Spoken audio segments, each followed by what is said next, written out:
Good morning, everyone. At this time, I would like to call our meeting to order. Commissioner Williamson will be leading us in the salute to the flag.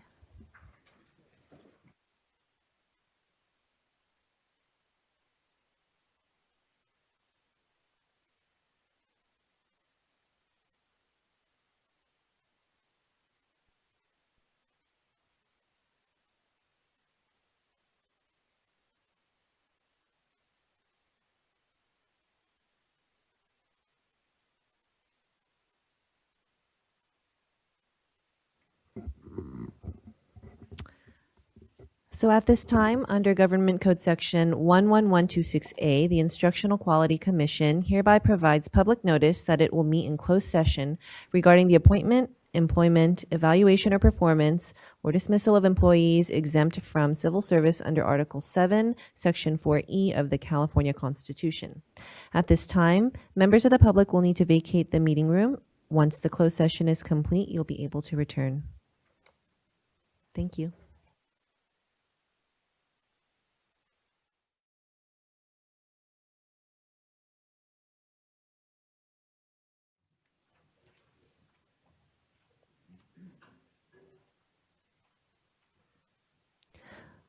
Welcome back, everybody.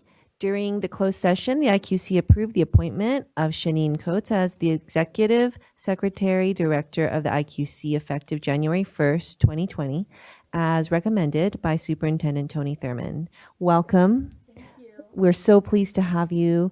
And if you would like to say a few words, we would love to hear from you. Thank you so much. Well, first I'd like to thank Superintendent Thurman, Chief Deputy Cortez Acala, and Dr. Gregson for their support. I'll be brief, but I thought it was important just to tell you just a small bit about myself. As a child who persisted through what I certainly felt at the time was more than my share of adversity, as a college student who did not find my passion until I took my first child development course, and as a teacher who studied the content standards and frameworks and was wholly committed to making a connection with each and every student, I'm humbled, I'm honored to be in this role today. I didn't always know what my path was supposed to be. I only knew that I was committed to using my experiences and abilities to impact the lives of children, to allow them to reach their full potential. And I can't think of a more precise way to do that than to focus on what students learn in the classroom, the guidance for how it will be taught, and the tools to assist in that. Dr. Gregson has certainly made her mark on Seaford and the IQC by bringing her expertise, her innovative ideas, and her genuine care to each task and to each person and to each student. And I'm honored to be entrusted with this responsibility, and I'm excited to work with each of you and build relationships with you and also the new incoming IQC members as we work together in a manner that is student-centered, student-first, evidence-based, and with a lens of equity. So luckily, I'm not alone in this because, as you all know, Seaford rocks, and and I can verify that after 4 weeks on the job. So, and finally, I just have to say, my mom is here in the audience because this was very important for us in our journey, and she's always been my biggest supporter. So, thank you.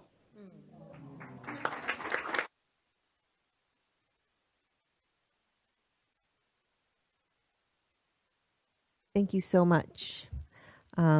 Next on the agenda is the approval of the minutes.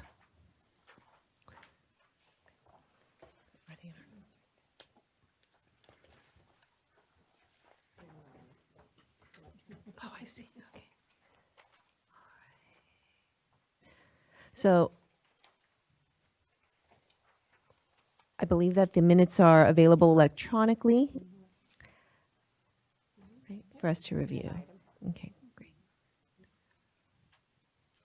So moved. Can I have a second? Second. Thank you so much. At this time, yes.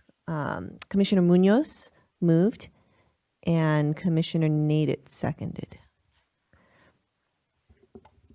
Okay, and is there any discussion? No?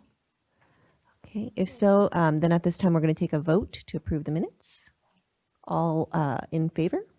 Aye. Opposed? Any abstentions? Then the motion passes. So there are no changes to the agenda today. And let's see. And at this time, we're going to move on to the next agenda item, which is a report from myself. And it's the last report that I am going to be giving today, or giving as the chair of the IQC. I feel like it's been such a privilege to be able to serve these past 4 years, and I know that I'm not the only one who feels this way. And so I'm just so grateful. This is the perfect month to feel grateful, by the way. And so I just feel like this immense amount of gratitude at being able to have the experience of working with the people that I've been able to work with, Seaford staff. So much gratitude for all of the support and all of the hard work that goes into creating supports for the teachers of California, for the students of California. So thank you so much for that. At this time, in the school year, right, coming from the field, there's a lot of work that's happening, good work, and particularly in the elementary realm, there's the parent-teacher conferences, student learning that's underway, and in the high school level, there's a lot of exciting work that's being done around the creation of CTE pathways around sectors. And then the utilization of the curriculum that has been adopted recently in the various content areas. One of the most exciting pieces that I've been able to see in my district, in my county, and I know that you all share this lens as well, but the movement towards UDL, right? And the creation of the expert learner in our students. Teaching students the content, yes, but then also teaching them how to take ownership of their learning experience, how to realize their passion. And that's very exciting to see. It is in alignment with a lot of our content standards and framework, MTSS, as well as the ESSA plan. And so it's all kind of in a direction, and it's very exciting to be able to see where the rubber meets the road. And also, just kind of on the forefront, is the whole, and with the thought of the 2020 health curriculum adoption coming before us, this whole idea of the health of the whole child, mental health and wellness, right? This aim for our state to provide opportunities to have access, or for students to have access, all students, to rigorous curriculum, rigorous learning experiences, but then also to be healthy and well-balanced and happy children. So that's my report, essentially. And at this time, I'm going to hand it over to Dr. Gregson for her Executive Director report.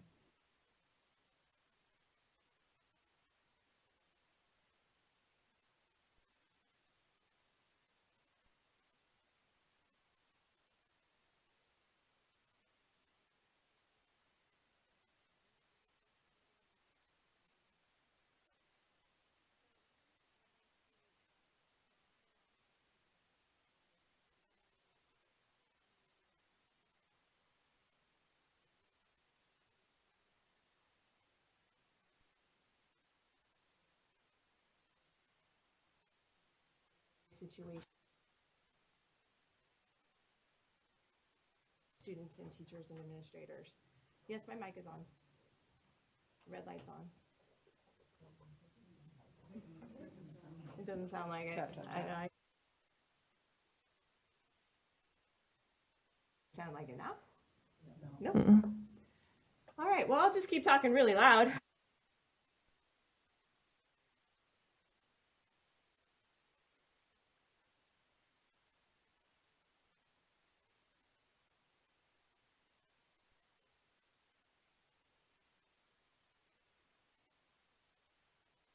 Yes. Panel discussion? Mike's left, for some reason I'm not hearing it. Is your button on? Yes. Button is on, yes. I have witnesses. Oh, Mike. All right, we're getting close. We're already close. So we're all right. See now.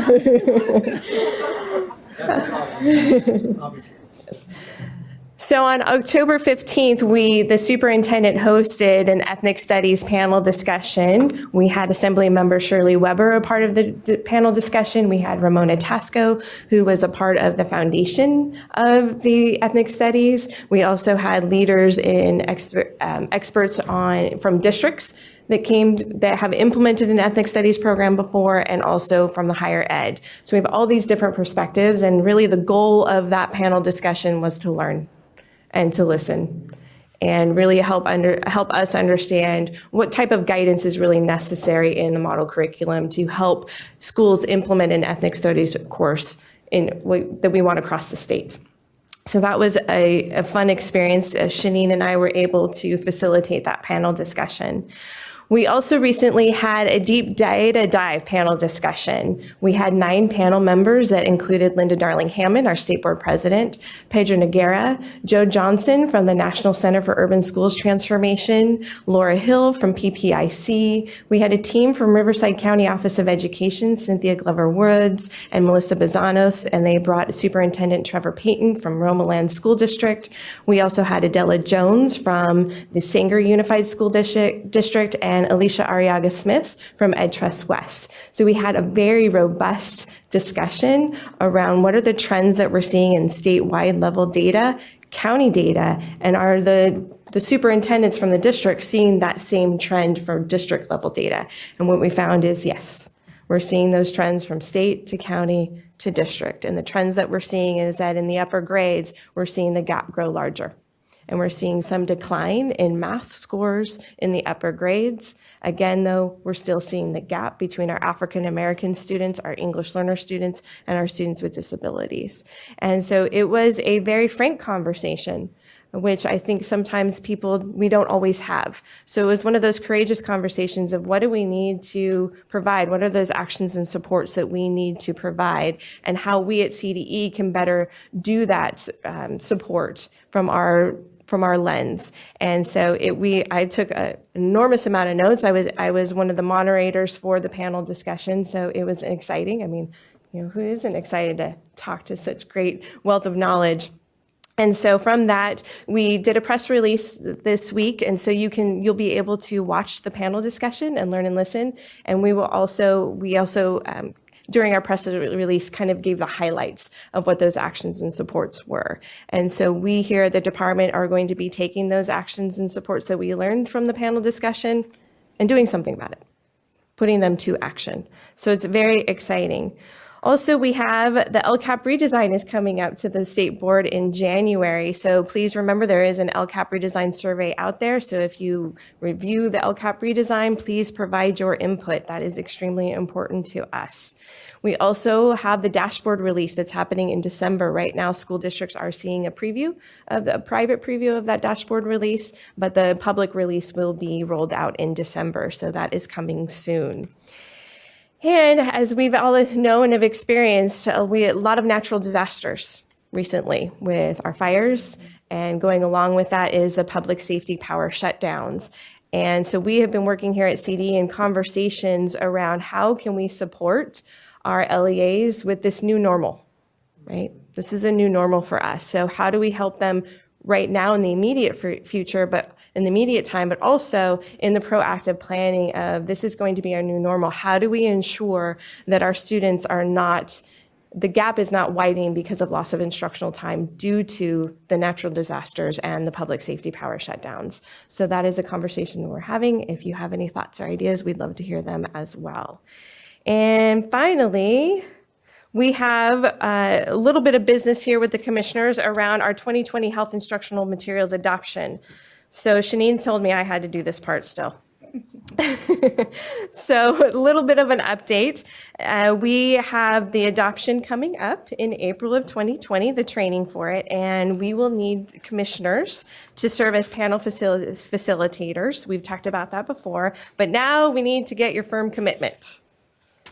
So get out your calendars, right? So we need your firm commitment from your commissioners on these dates. So to refresh your memory, The 2020 Health and Materials Adoption Reviewer Training dates are April 20th through the 24th. And the panel deliberations will be July 20th through 24th. You have to be able to commit to both sets of dates. Okay? So at this time, we do not know the amount of publisher participation nor the number of individual programs that will be submitted for consideration.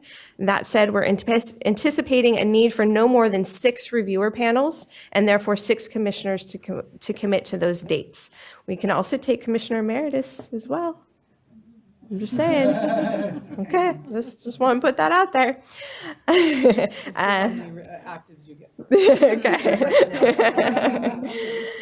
I need to note that there are 2 critical differences from the previous adoptions. First, the adoption activities will take place in the building across the street from here at 1500 Capitol Avenue, so it will not be at the Doubletree Hotel. And second is we are not using a hotel for the activities. There's no room blocked for reviewers or facilitators. You will need to follow your normal process for hotel booking and seeking reimbursements for those weeks. I will read through the list of Cliff, right? Cliff is reading through the list of commissioners. So please let Cliff know if you're available to serve as a reviewer panel facilitator for the 2020 Health Education Instructional Materials Adoption. So if you are a member of the Health Education Subject Matter Committee, it's going to be assumed that you'll participate. But we still need to confirm. So Cliff, will you please do the honors? Sure.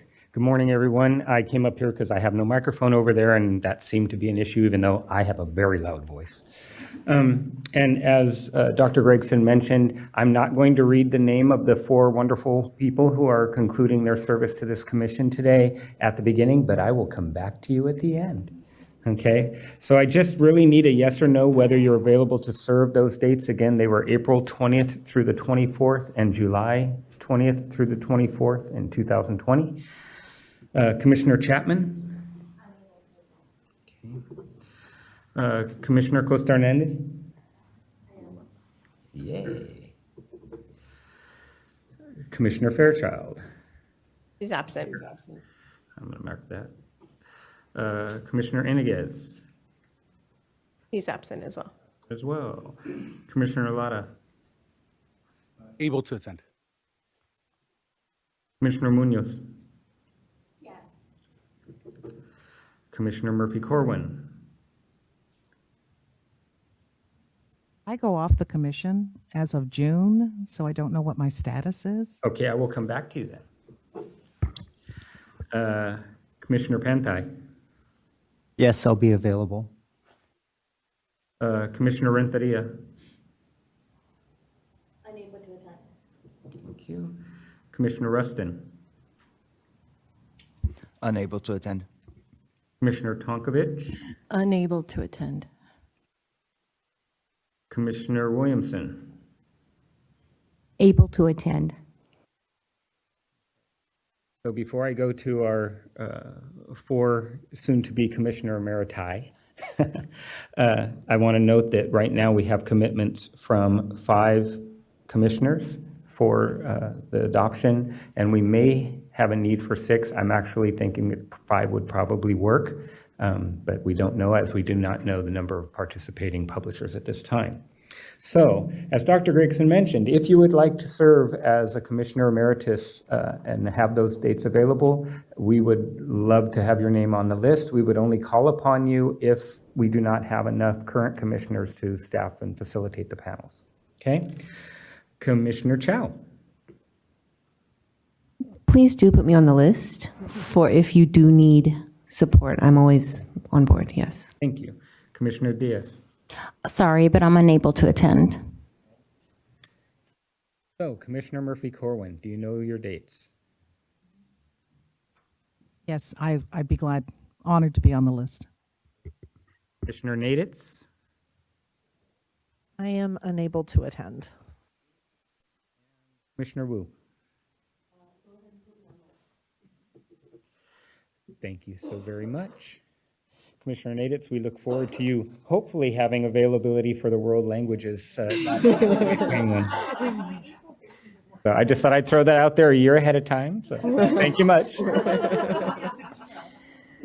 Thank you, Cliff. So I'm going to hand this over to the Director of Curriculum Frameworks and Structural Resources Division because we have some new members of the staff. And so as the new director, I will allow her to share who the new staff is.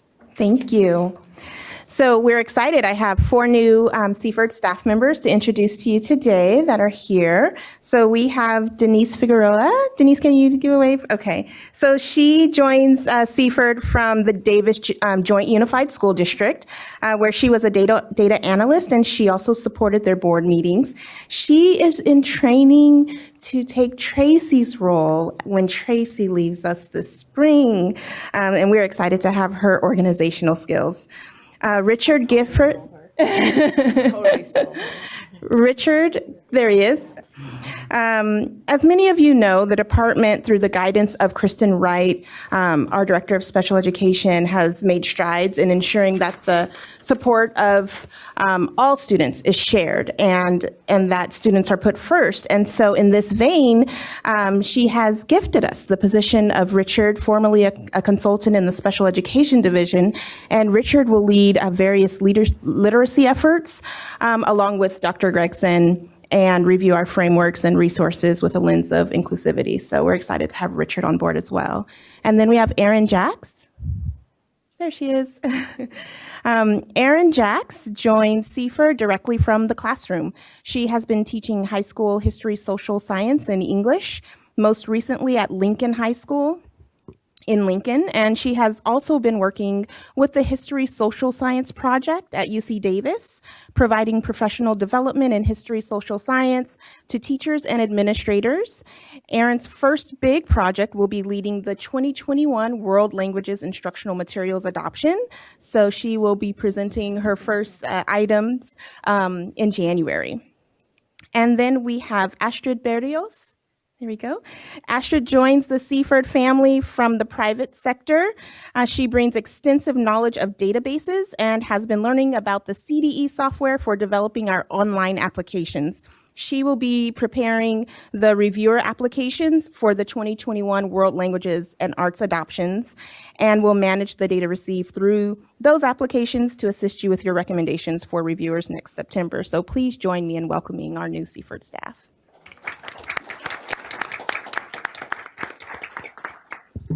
And so one final comment, the State Board and the California Department of Education did receive a $37 million federal literacy grant. So we are in the works of planning out what that grant looks like.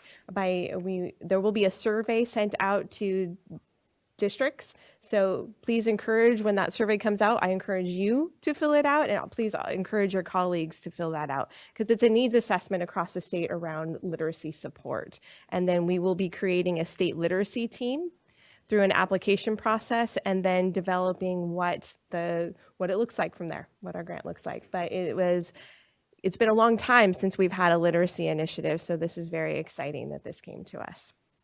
And with that, that's my final executive director report.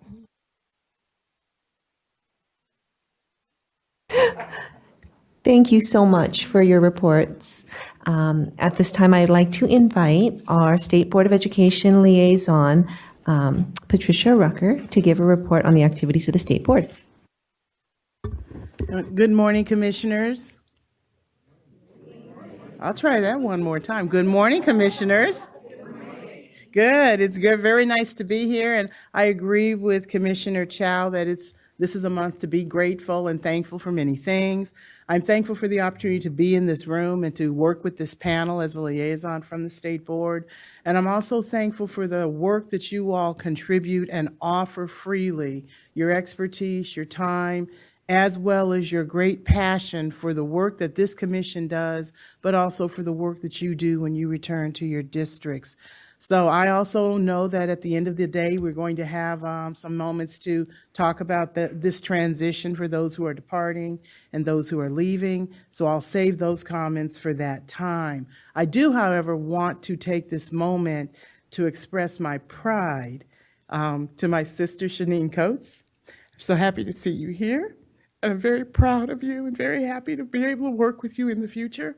For a lot of reasons, we both stand on the shoulders of a lot of folks who have done a lot of work to get us to where we are today. And so a lot of times when people look at us and see a woman of color, they make assumptions about who we are and they believe they know our story. But we each have individual and very personal and very important stories. But those stories not only make us who we are, but they define the work that we choose to do and the grace by which we choose to go about it. So I give you great hope. I give you great pride, but I also give you a great amount of support in doing the work that you're going to do. So I'm very thankful to see you sitting here with me as we go forward on this journey. I do want to also thank those outgoing board members, but as I said, I'll share that later. When you talk about the board, in the time I have spent on the board, we have spent a lot of time talking about assessment and testing. And a lot of people conflate those two words to mean the same thing. I want to, in order for me to explain what the board's been doing at this point, I do want to kind of give you a mental model to think about those two terms of art. When you think about testing, I want you to think about the actual exams or quizzes or pop tests that you give to your students, as well as the state assessments that the state gives in English language arts, mathematics, and science, along with the literacy assessments that students use, as well as the LPAC assessment that we use to give us information about English learner progress. So that's testing. But separate and distinct from testing is assessment. And the synonym I want you to think about and use with assessment is accountability. And there's a lot of things that fall, a lot of activities, a lot of topics, a lot of work of the board that falls under this broader category of assessment. You heard some of that from Dr. Gregson's explanation about the work the department's undertaking with the board, with the development and update of the LCAP template in January, with the non-public review of the dashboard that districts and LEAs are currently doing, and we're looking forward to the release of the dashboard in December for the public. But beyond that, there is the work, with the dashboard's release in December, the real work of assessment and accountability begins. I'm glad to see Dr. Weber sitting here today. One of the bills she worked on in her role in the legislature was a bill to add priorities to the LCAP so that districts would have 3 specific priorities to look at it, to establish priorities for their students and looking at the data that comes from the dashboard. It's about course completion as well as graduation, and the lens is on equity. So as the system of support begins to kick in December, county offices have a role based on the data that's reported to districts to identify districts that would need to be identified or recommended for some level of intervention or support. The board has already done the work and has already done a lot of advising and oversight and monitoring on this system, but we have become aware that there is some tinkering that needs to happen, that there is some clarity that needs to be established for the field to understand the work of the system of support and how it's intended to work. We still have to unlearn the behaviors and the expectations that support and sanctions are synonyms. And so that work is continuing to go on. The way I'm starting to think about it and explain to folks, some parts of me are perfect. Some parts of me are under continuous improvement. So that's a better way to think about the system of support and then looking at their programs. And that's the work of the board. So in December, we come full circle from the LCAP planning that districts have been doing at their local level that started in January of 2018 with the LCAPs that they started implementing and revised last year with the LCAP reports in January 2019, that they have revised in June of 2019, that they are now looking forward to considering how to review and revise based on the new updated data they get. So it is continuous because the conversation doesn't simply stop. It's not a to-do list. It's a what to do next list. And so that puts the continuous improvement. The board also, November is also my favorite month, not just because it's Thanksgiving, not just because it's my birthday, but also because in November, that is when the board annually hears from the Student Advisory Board on Education. So some student members from student councils across the state come to the board and make presentations. This year we heard from 6 panels, 6 student reports from those students, student leaders about student agency. Each group made a specific request of the board to look at the voice of students in making decisions about schooling that has a great impact on them. This year's reports were particularly personal and moving. We heard from 2 panels that included students who were deeply affected by climate change because of the fires, because of the flooding, because of the rounds of energy blackouts. Many of those students talked about the urgent need of the board to pay attention to their voice and to the impact that our decisions about their schooling affects them. And now, to our surprise, they did ask the board to take action to adopt a resolution concerning climate change. As you know from your training on Bagley-Keene and about how agendas work, that's not an action item we could consider at the November board meeting. But the fact that students came to talk to us about the impact of climate change on their schooling and on their personal lives, it was very moving, and it was very, very important not only to hear them, but to make sure they understood we were heard, we heard them. So it was a great board meeting for that reason. Where the board is also looking forward to January, because at the January board meeting, we will hear some reports from the work that's been undertaken by the California Workforce Pathways Joint Advisory Committee. This committee has been charged to do the work of advising the state and overseeing the development and drafting of California's plan for implementing the Perkins 5 program and federal mandates that are established with the reauthorization of the Carl Perkins Vocational Rehabilitation Act. I do sit as a member on that Joint Advisory Committee, along with 3 members of the Community College Board of Directors and 2 other members from the State Board of Education. We're working very closely with Department of Education staff, who are working furiously to develop the draft for presentation to us at a meeting on November 25th. And we are hoping at that meeting we'll be able to approve the draft itself to be posted for public comment. As members of this committee, I invite you also to take a look at that draft plan, because what is very different about the Perkins plan, again, taking note of what Shanine Coates said earlier, the most important changes in this plan is that there is an important equity lens.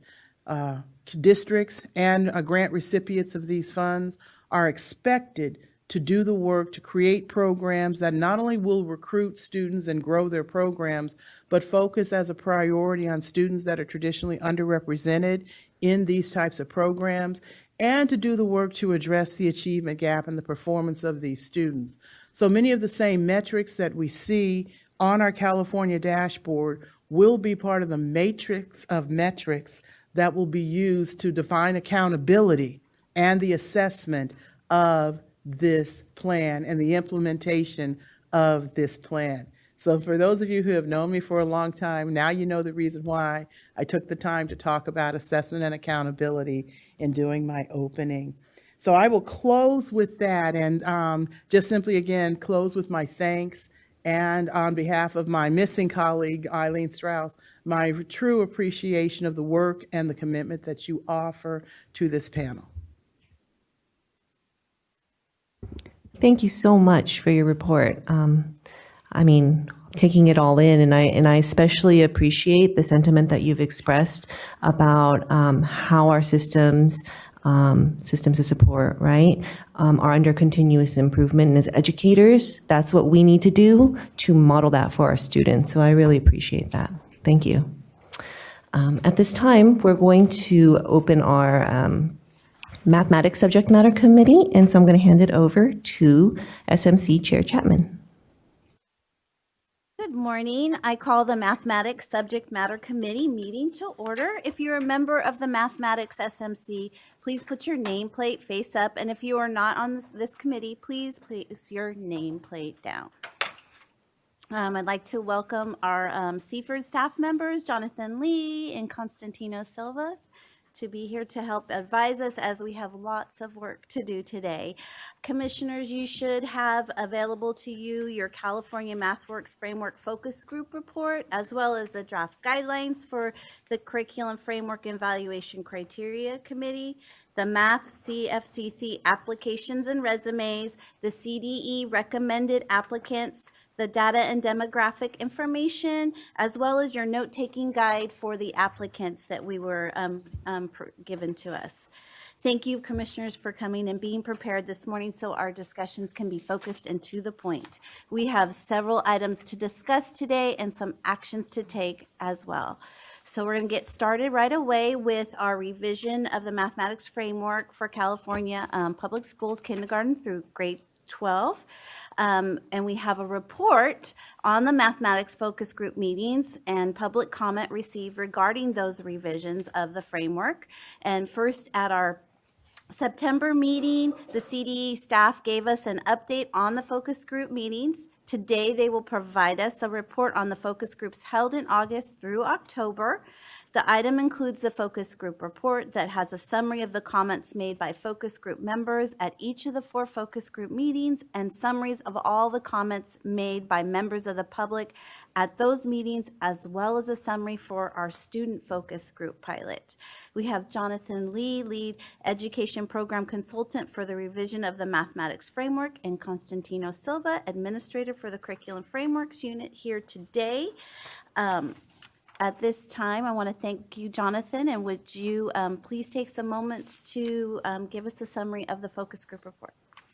Absolutely. Thank you, Commissioner Chapman. The CDE staff conducted focus groups in August where we had 4 sessions with math educators from around the state, both in person and virtually. A total of 40 math teachers participated in the focus groups. The educators provided feedback about the current mathematics framework based upon the 5 focus group questions which we shared with you at the last IQC meeting and which appear in your focus group input report. We also received a variety of information from the public comments made at the focus group sessions as well as via email. Subsequently, we conducted 4 focus groups with students from 3 Sacramento County schools or school districts. We met with over 100 students in grades 2 through 12. The questions we asked the student focus groups were also in the focus group report. Broadly speaking, we received very useful feedback regarding both the strengths and the limitations of the current framework. One of the most noteworthy threads throughout the focus group was the current framework is strong in many areas and that the revision should serve to complement and strengthen this especially useful and practical guidance.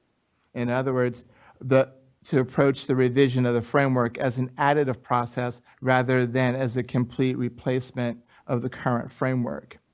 Also worth pointing out was the sentiment among educators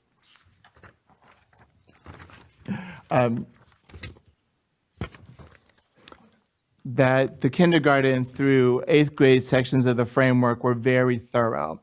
The guidance regarding the higher level math courses was not as comprehensive and therefore should be reinforced.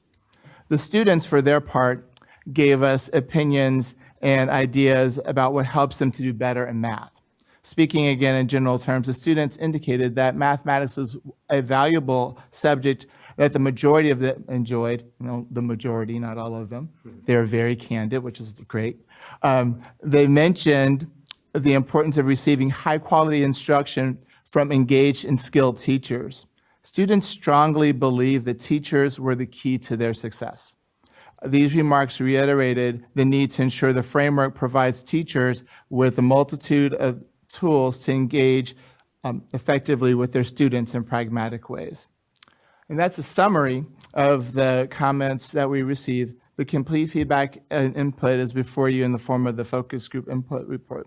And we'd be happy to address any questions that you have about those meetings or about the contents of the report at this time. Thank you, Jonathan. Are there any committee members that would like to comment on the focus group reports? I did have some common themes that I also saw as I was looking at the report that I wanted to highlight. I, first of all, thought it was a brilliant idea to bring our students in to talk about mathematics. And I saw some similarities between what our kids were asking for and what our educators were asking for. Specifically, they want interactive. They want less intimidating mathematics in front of them. They want it to reflect real life and have it be relevant to them. They also liked the collaboration piece. I saw that in a couple of our student comments. And they want to be able to take more time and go more in depth into the content areas. So this was, I'm sure, a lot of great information is going to help really focus our attention as we go on and revise and not replace our mathematics framework. Any other commissioners have any more comments about the focus group reports at this time? I just want to reiterate, even the kids put the emphasis on the instruction, that we need to really, as we go forward into math, really look at how instruction is being done in the classroom. And I think that ties in again with what the state board is doing when they talk about assessment and testing, that ensures that our teachers are also highly trained and qualified in teaching the content and bringing it to real life applications for our students. Because I too agree with that teachers need to be really focused in part of that team of professional development.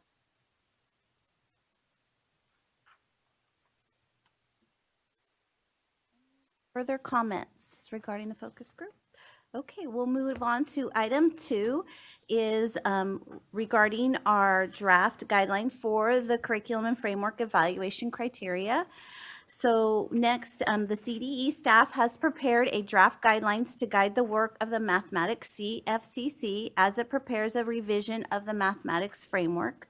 The guidelines are based on statutory requirements, feedback from 4 focus group meetings held in August through October of 2019, information provided by the Instructional Quality Commission and the State Board of Education, and public comment. There are 7 primary guidelines with specific information to guide the CFCC in its work of creating an updated draft of the framework. And if approved, these guidelines will be presented to the State Board at its January 2020 meeting. Based on the revised timeline for the revision of the math framework, the current goal is for the CFCC to complete this work in August 2020 and present the Commission with a draft framework for its September 2020 meeting. So you also received an additional letter of public comment in your red folders if you did not get a chance to review that as well. And sorry, go ahead. Commissioner Chapman, and probably we're going to mention the same thing. Yes, in your red action folders, you will have essentially a slight revision to the guidelines as a result of continued basically examination of the guidelines. We have made some revisions, and so that's what you have here in the form of the red guidelines, or I'm sorry, in the yellow sheets. We would like for you to work from this yellow document because that has our recommended revisions to the guidelines.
Sorry, I have a question. Is that so the text or the language that's been strike out or crossed out.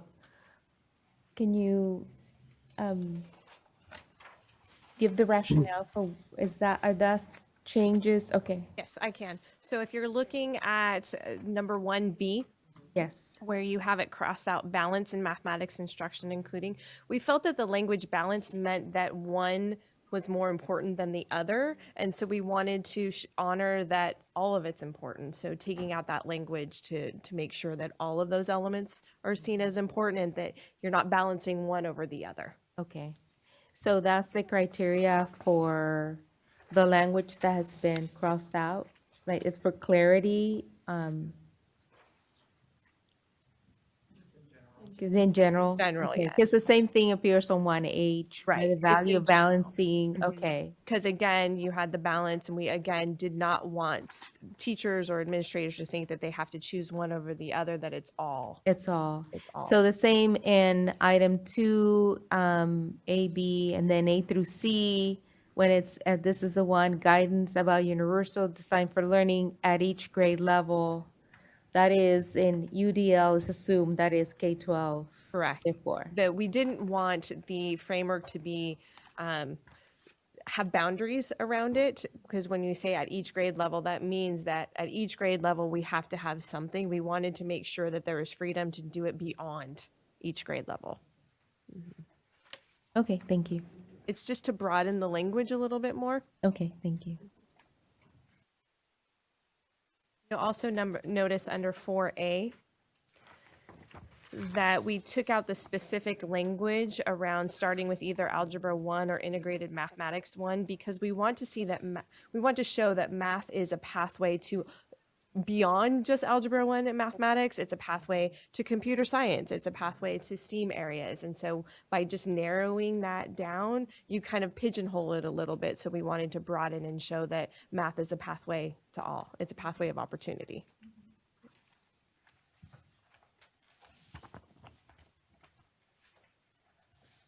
And those were really the only major changes. The others were just formatting.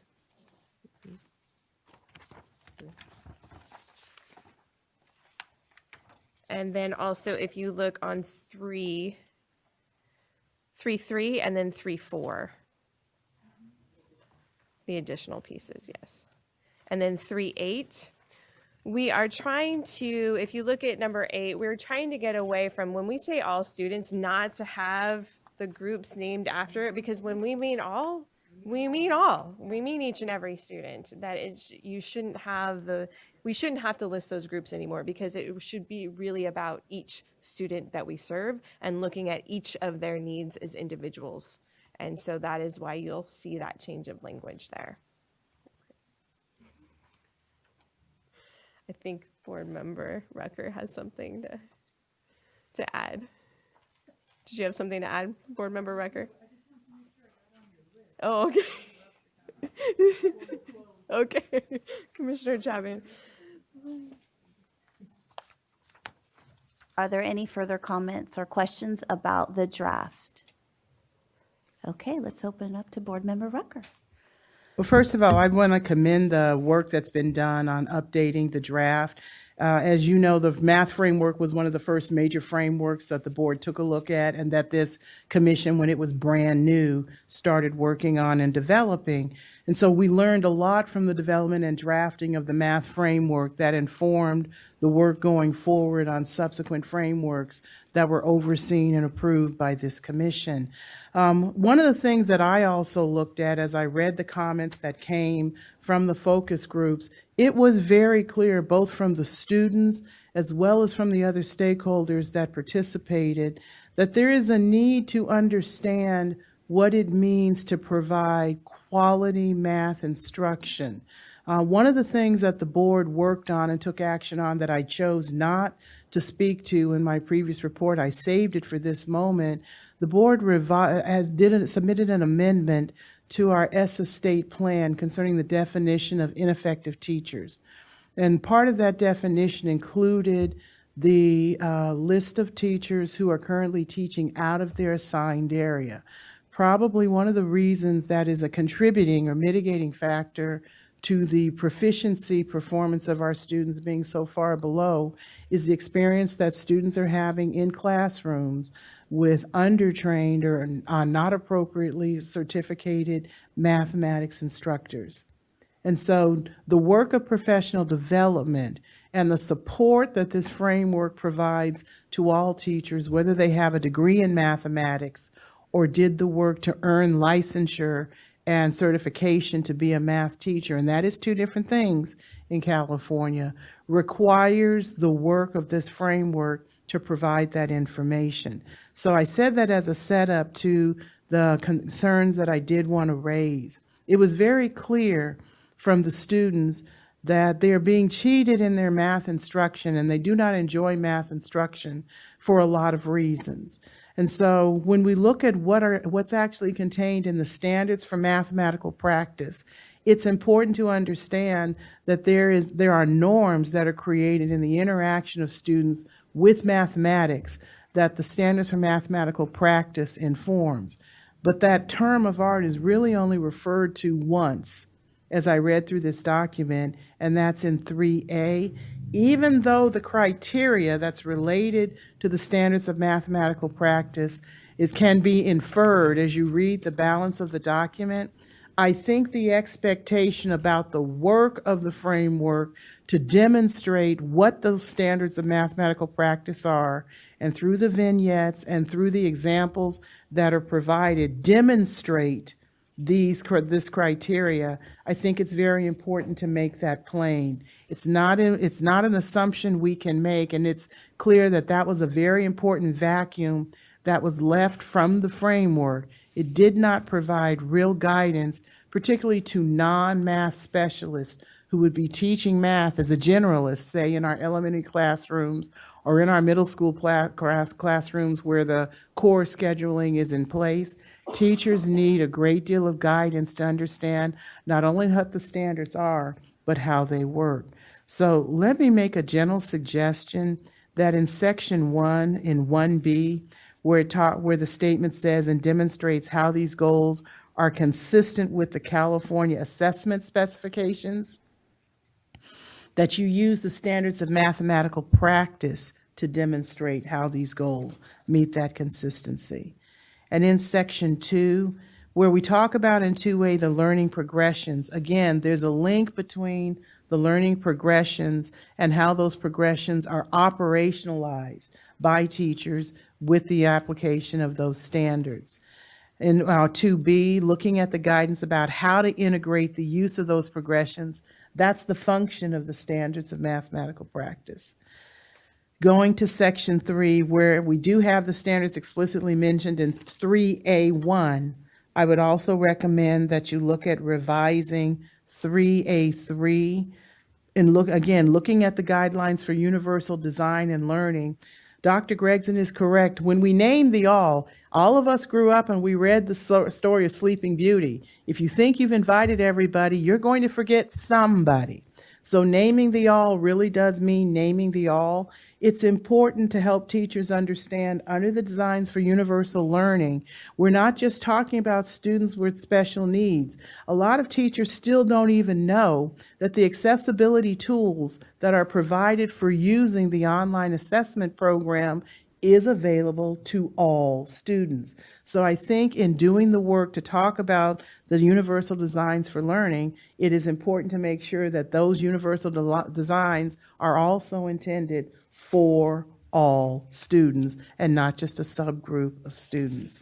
And then I'm only going to make one more comment because I know the board has a chance to make a bite at this, but I will as it relates again to the standards for mathematical practice. Look at the issues related to math instruction in grades 8 and beyond. Again, a very strong statement concerning the role of the standards of mathematical practice should be added in that section as well. In section 4, where it says the issues related to mathematical instruction in grades 8 and beyond, a clear and compelling statement concerning the role of the standards for mathematical practice should be added in that section as well.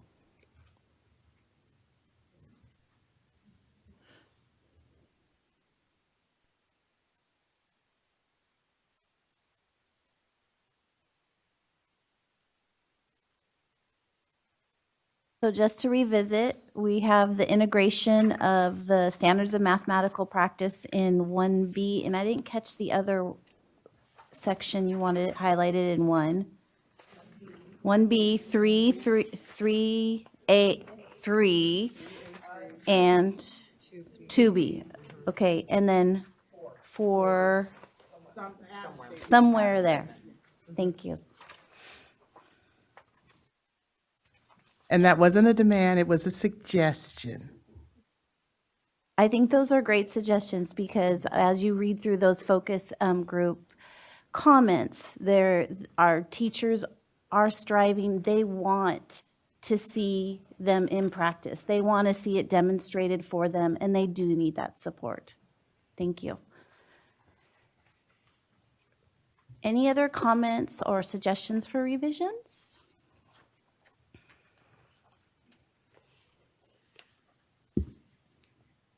So just for clarification's sake, on 3A3 Board Member Rucker regarding universal design for learning, we do have, it says for all students. Did you want a more clarifying? Yeah, I think it's important, again, in conversations with a lot of LEAs and a lot of teachers, when people read universal designs for learning, even though you have the statement all students, they still think that only applies to students with special needs. And so it needs to be clearly stated that these designs for learning are intended to benefit the learning climate or learning environment, not just for students who have identified or particular needs, but for all general education students as well. So may I make a suggestion that we add in first instruction? Because then that is about the very beginning Absolutely. of math instruction. So Absolutely. First instruction for all students. Yes, that's a good idea.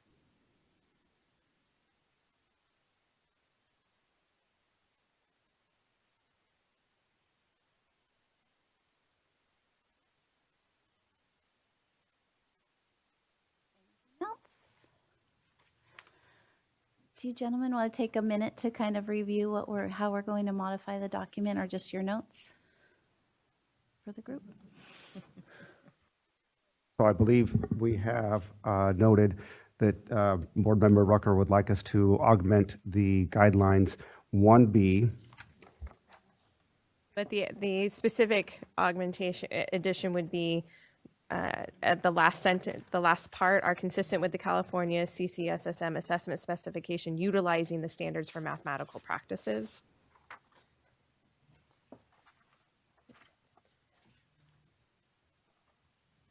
That's into 1B, great. So 2B. So 2B, I have the insertion of, so use of the progressions with grade level standards and standards for mathematical practices in meeting the needs of individuals and groups of students. And then 3A3 inserting in the, and this is, I'm trying to wordsmith, universal design for learning in the first instruction for all students. I'm going to take the word mathematics out because this is the mathematics framework. I think we can take math out and know that this is not the first instruction. Learning in the first instruction. Yes. For all students. Got it. Students. And section 4, right? Section 4. Insert a statement. So did you have a statement in mind? Okay. Okay. All right. Be great. Could we add in it? It says a clear statement that the California CCSSM in kindergarten through grade 8. Can we add and the California standards and the standards for mathematical practices? Okay. Could you repeat that? Yes. So it says a clear statement that the CCSSM and standards for mathematical practices in kindergarten through grade 8. Got it. Okay.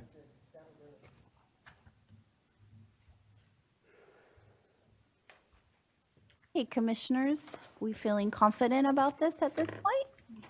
Excellent. Okay, so we've recorded our comments. there's going to be, this version will go to the state board in January of 2020.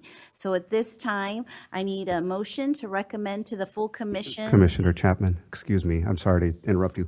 I think a discussion regarding the correspondence, the public comment that came in from the California STEM Network with specific recommendations. So there is a document that you have in your red folder from the California STEM Network, a project of Children Now. In the document, it asks for some specific conclusions of STEM, science, technology, engineering, and mathematics to be integrated within the draft guidelines to ensure that there is that integration included in the framework. So if there's any comments or.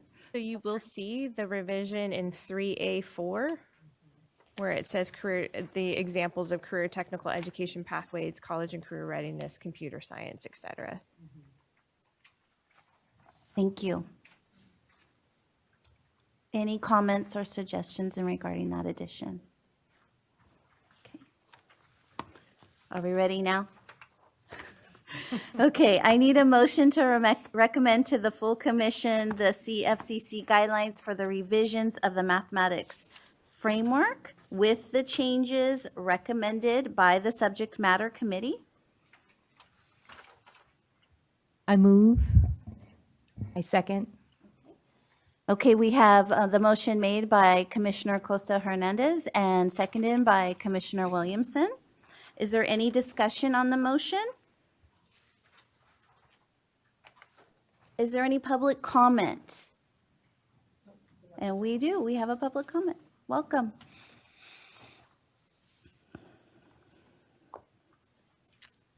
Thank you so much, Chair Chapman. I appreciate it. My name is Jessica Sacco, and I am representing the California STEM Network, a project of Children Now.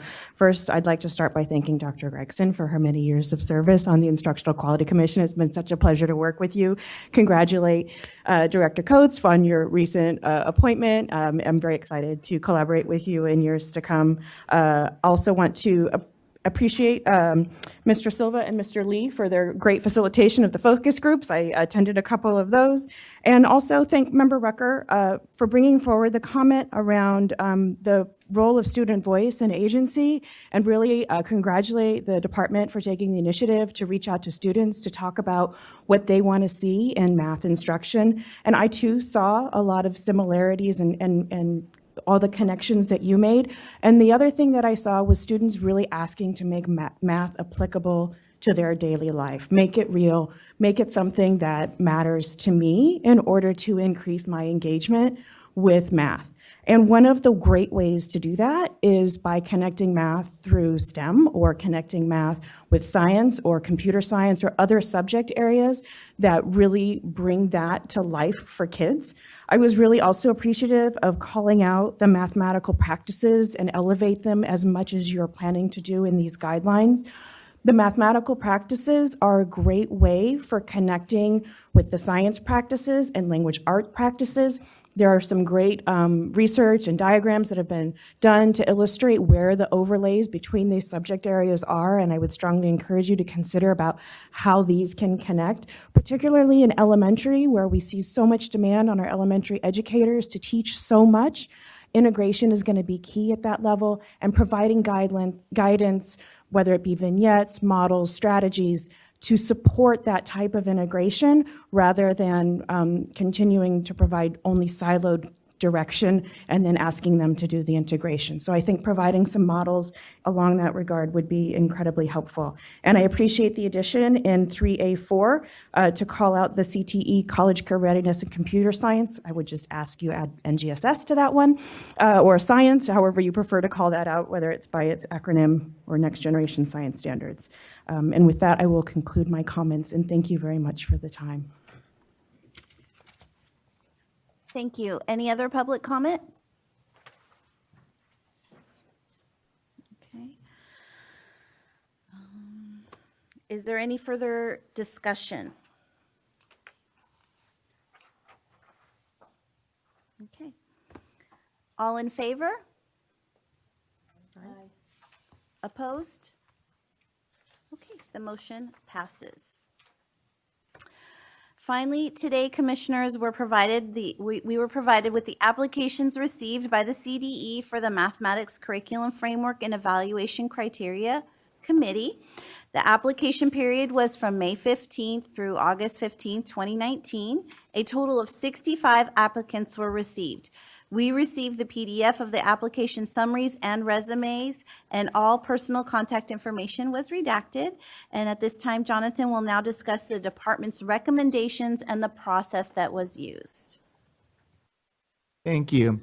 So we've provided you with the complete list of the applicants as well as the demographic information charts about the applicants. This information includes their current assignment, professional experience level, geographic region, ethnicity, and gender data. We're presenting to you a list of 23 recommendations. These applicants are being recommended based upon a paper screening of their applications, a reference check, their resumes, as well as a telephone interview, which helped us to get better insight on the candidate's experience and their collaboration style. The list includes a range of experiences. Title V regulations stipulate that the CFCC can have between 9 and 20 members. Also, that one CFCC member must have the experience with English learners, and at least one have experience teaching disabled students. And as an aside, all of them have those experiences. Furthermore, at least one member must be a content review expert, or CRE.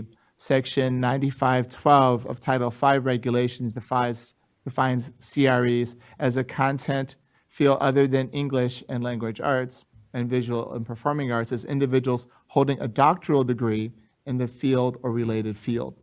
Applicant 30 in your list meets that requirement. CDE staff has confirmed these requirements. Of the 23 applicants, numbers 6, 7, 8, 16, 18, 25, 27, 31, 44, 49, and 51 are current teachers meeting the regulatory definition in Section 9511 of the Code of Regulations, which states that the majority of CFCC members shall be teachers who teach students in kindergarten through grades 12 and have a professional credential. And that includes both full-time classroom teachers as well as applicants who currently teach students in kindergarten through grade 12. The remainder of the applicants are in the non-teacher category, although most have teaching credentials and have worked with students in classrooms. Those applicants are numbers 5, 11, 13, 19, 26, 30, 32, 46, 50, 55, 60, and 61. At the same time, we recommend candidates 8 and 13 to serve as co-chairs of the CFCC. Based upon our vetting and interviews, we feel these two candidates have the skills and personal qualities necessary to lead the CFCC. As you can see, the process is quite extensive, and we believe that of the members on the list before you, any of the members on the list before you would be a quality contributing member to the CFCC. Your task today is to discuss the department's recommendations and identify from the list between 9 and 20 applicants that you will recommend to the State Board of Education for appointment to the Mathematics CFCC at the board's meeting in January. Finally, I'd like to mention that together with the application summaries and resumes, we also provided you with a note-taking worksheet as well as demographic data on the applicants for your use and reference. The applicants are identified by number in this note-taking sheet, and we'd also be happy to answer any questions you might have at this time.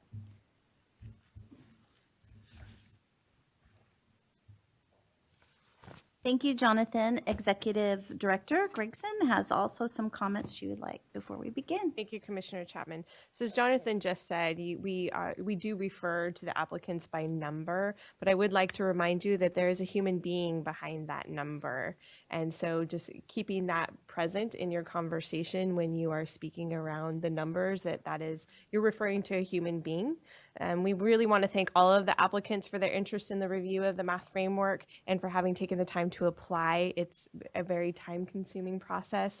And those that will be recommended, we really appreciate their time, and we want to be as respectful as possible with all of the applicants during our discussion. Thank you. Commissioners, are there any questions or comments about what Jonathan just discussed or about our task? Okay, let's proceed to discuss our recommendation, and CDE staff will assist us as we record our recommendations as we move through this discussion. So you should have your.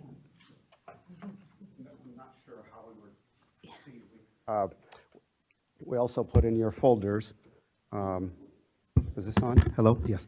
A blank sheet that has spaces for you to fill in. Yes, it looks like Constantino, this. do you also have one filled in with our recommended numbers? We have, yeah, we do have one. I can, Why don't you fill it in with the recommended? That way that's the starting foundation for the commissioners.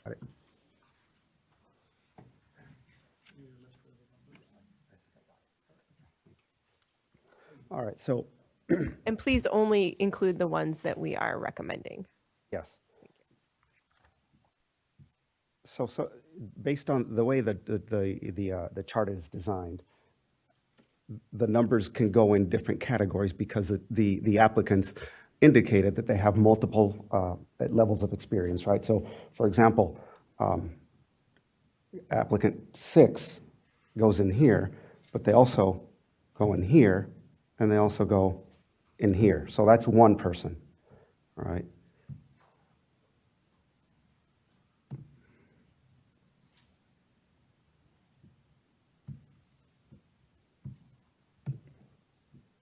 Sorry. All right, so then we also have applicant number 7. And number 7 is only an elementary teacher. 16. And 16 is also just elementary. 25.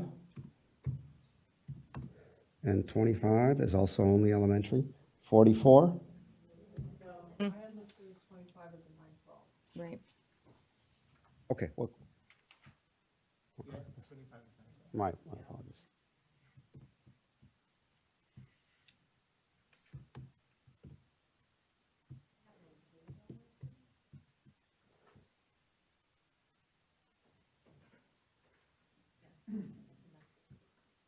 So 6, 16, 44, and 49. In middle school, we have 6, 18, 31, 44,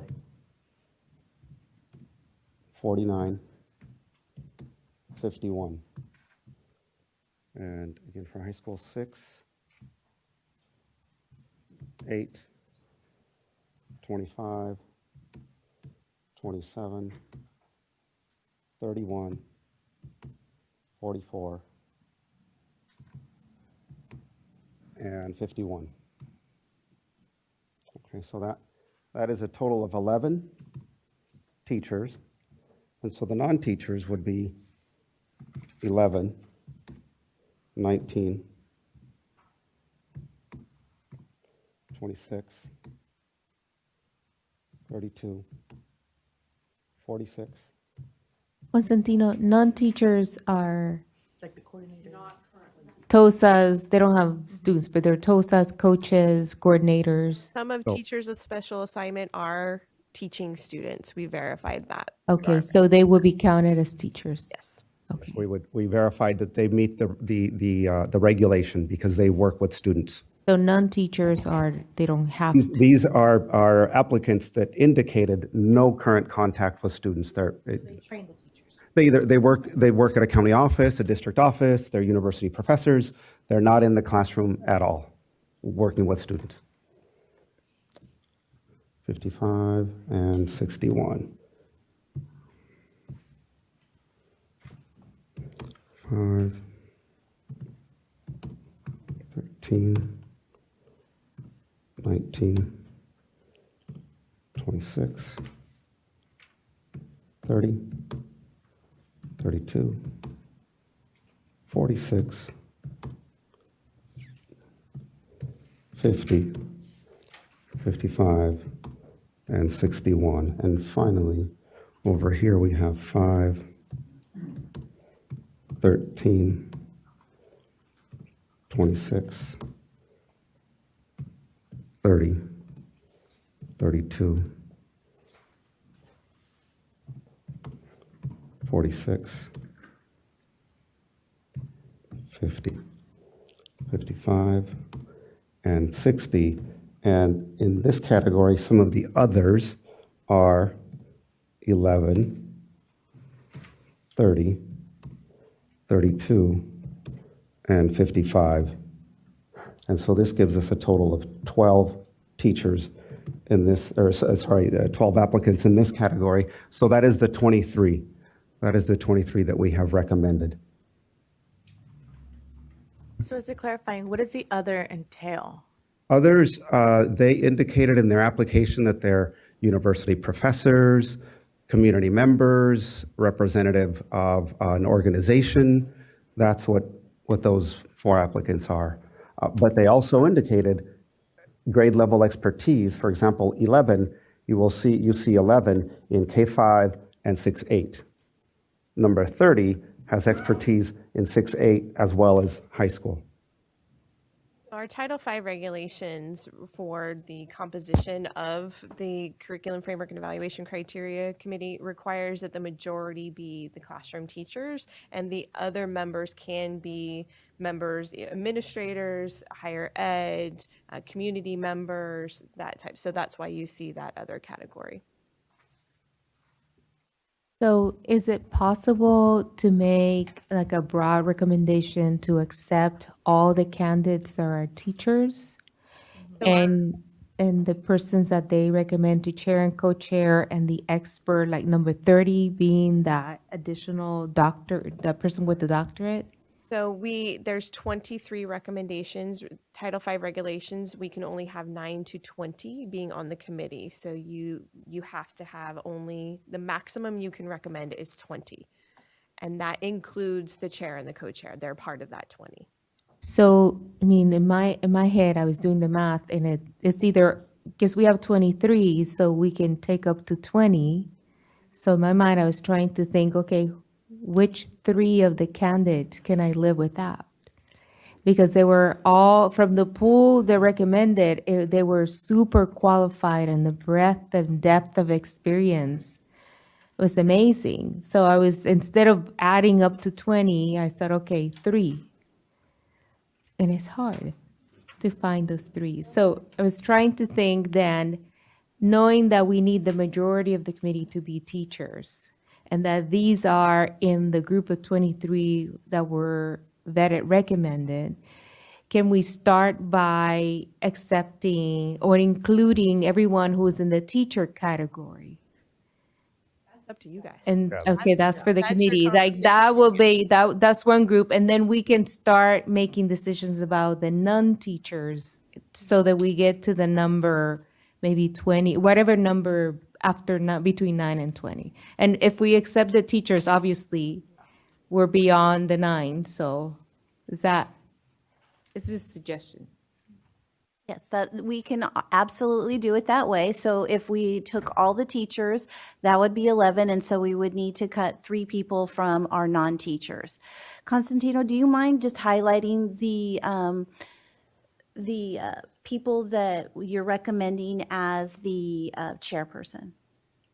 As the co-chairs. The co-chairs. That would be 8 and 13. And the CRE. 8 and 13.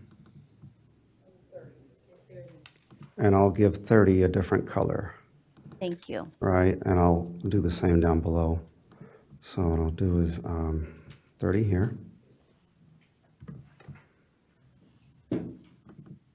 Okay, so that gives us some people in that non-teacher group that we don't want to eliminate as they're going to, unless there are other suggestions. And then if, well, the way I was looking at it too, I too like the whole, let's make it a majority teachers. But then if we look at the other, and that's why I asked what did the other like mean? Because then if they do have that experience elsewhere, if we were to accept all the 4 under other for non-teachers, they still represent K5, 6, 8, and 9, 12. So there's enough experience in all grade levels as well. So then accepting all 4 of those there, that would be a total of 15 in total. Plus that, the number 13, that's 16.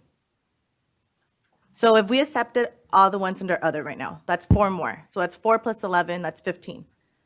Plus the 13, that's under 6, 8 for non-teacher. That would be a total of 16. So if you're at 11 right now, you need 9 more. So we need to do the 20? If you want the committee to be made up of 20, you need 9 more. What you have to remember is that no matter what you choose is the total number of your committee, it's the majority has to be teachers. So if you choose 11 teachers, that means you have to have 9 that are non-teachers, right? So if you decrease the amount of teachers, if you only have 7, then you can only choose at most 6 of non-teacher category. So we also want to consider that a lot of times people drop out, so going with a higher number is probably the recommendation. We have had the experience of several advisory committee members dropping out after they've been recommended by the state board. So, you know, we can work with 9, we can work with 20. It is really up to this commission. We can't go above 20. And so even if you do recommend 20 and 5 drop out, we're still under the Title V regulations requirement. Or if you only recommend 15 and 4 drop out, as long as you have the majority of teachers.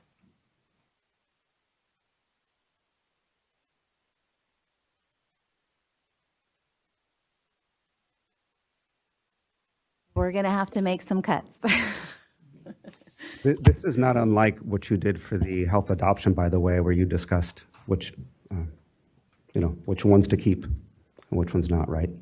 So I'm here to listen, and so we do have 9. If you're going to go with 20, we do have 9 to select.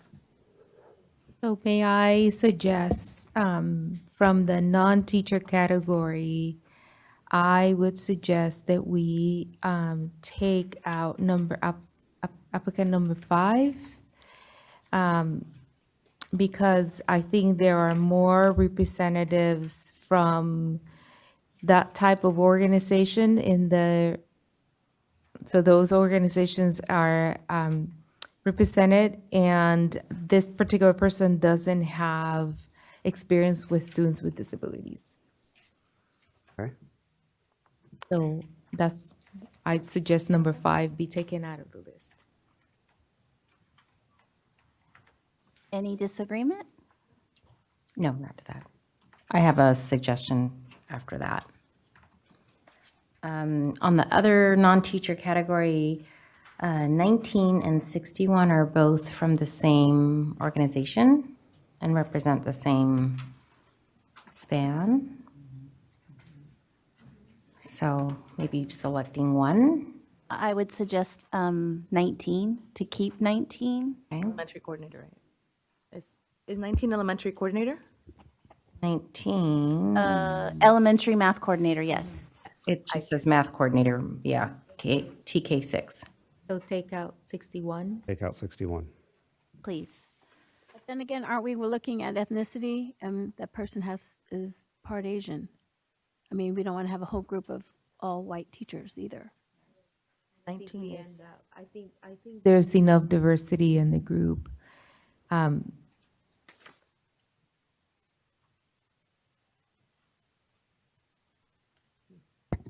May a math person make a suggestion?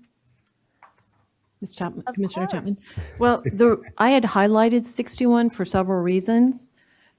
This applicant is National Board Certified. She's a specialist in STEAM, and I'm always intrigued when the A is added. And if you look, she has experience with language learners, special needs, and Title I schools. And her educational background is quite exemplary. She was on my highlighted to keep list. She was on mine as well, but we have to make some cuts. And I think that as we look at somebody from the same organization, we should probably dwindle it down. But if there's any other comments as which one to cut between 19 and 61, I open it to the rest of the commission. Yes.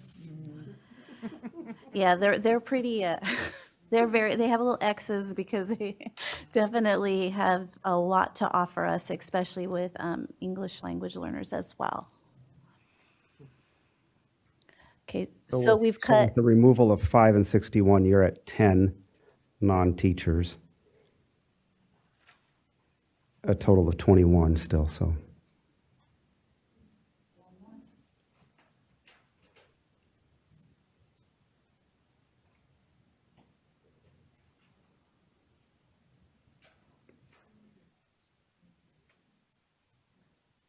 so I have one question. I just want to make sure I have it right. So according to my little table, applicant number 60 only has experience in 912, right? So technically, that could possibly be another one that we, just because it's, that applicant's only bringing in that, and we have a lot of 912 already. So that could be a possible third cut. I agree. That person wasn't as high on my list as well for that similar reasons.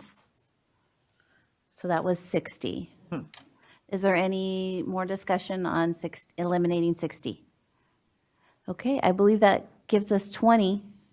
Are there any additional cuts? Excellent.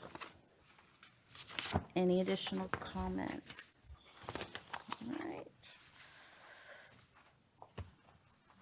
Okay, I believe we are ready to make a recommendation. And so do we want to read back the numbers we're accepting? Yes, please. Okay, so you are recommending a total of 11 teachers. Numbers, it's going to be tricky. Yes. 6, 7, 8, 16, 18, 25, 27, 31, 44, 49, and 51.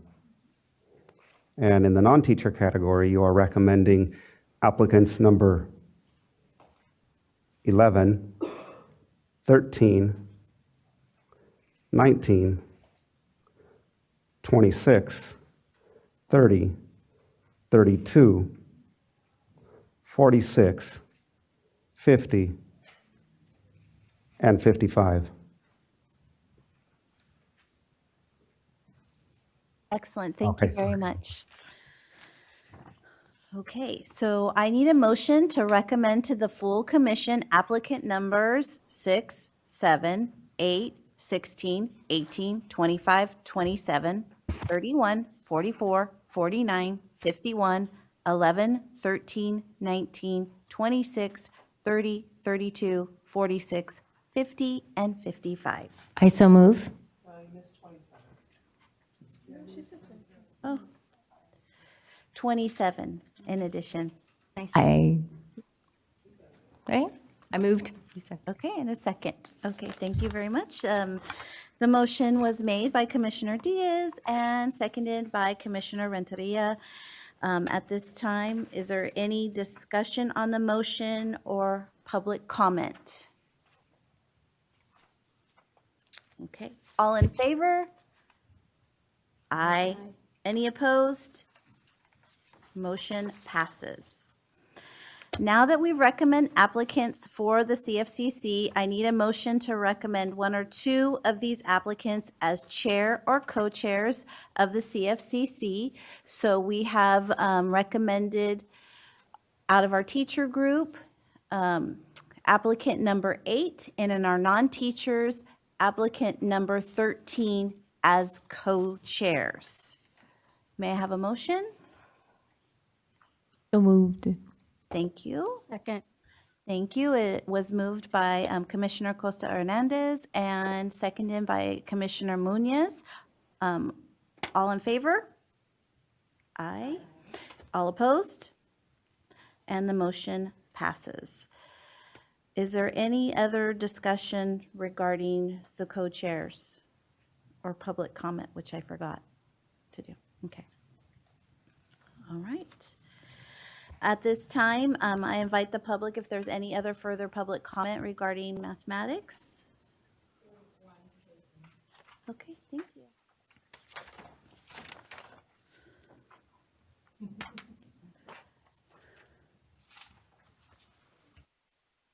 Thank you so much for one more opportunity. My name is Jessica Sacco, representing the California STEM Network. Before I just wanted to really call out and thank the committee for looking at these guidelines so closely. As an organization with a focus on equity and improving student access to STEM, we are really pleased to see all of the guidelines that really call out the approaches around universal design for learning, improved access and increasing opportunities for English learners, multiple methods and ways for demonstrating understanding. These are all key pieces to improving and increasing access and equity in mathematics, which is one of the critical components of a child's education, particularly starting in the early years. And so we're very grateful for all of the strong support for math in elementary instruction. I'm going to do one last plug and request for explicit inclusion of science. As you'll note that in each of the educator focus groups, more than once science was elevated at every focus group as something that needs to be drawn out and connected to in the mathematics frameworks. The next generation science standards in their foundation boxes include explicit connections to mathematics in order to help science teachers and those who are teaching science see the connections with both mathematics and language arts. And I think using the framework to take an opportunity to point back in the other direction to help teachers who may be more focused on mathematics understand where the connections to science are would be incredibly helpful. Thank you.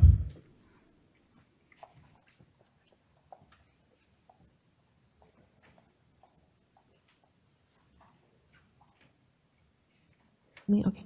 Well, thank you so much for your public comment. At this time, I'd like to propose that we take a brief 10-minute break to resume at 11:47. About 11:50. 11:50. And 30 seconds now. So let's reconvene at 11:50. Thank you.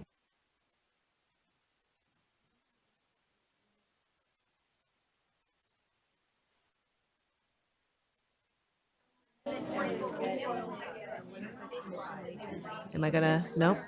All right, we're back. We're back.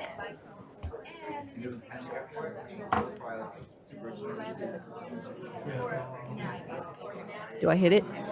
Yes?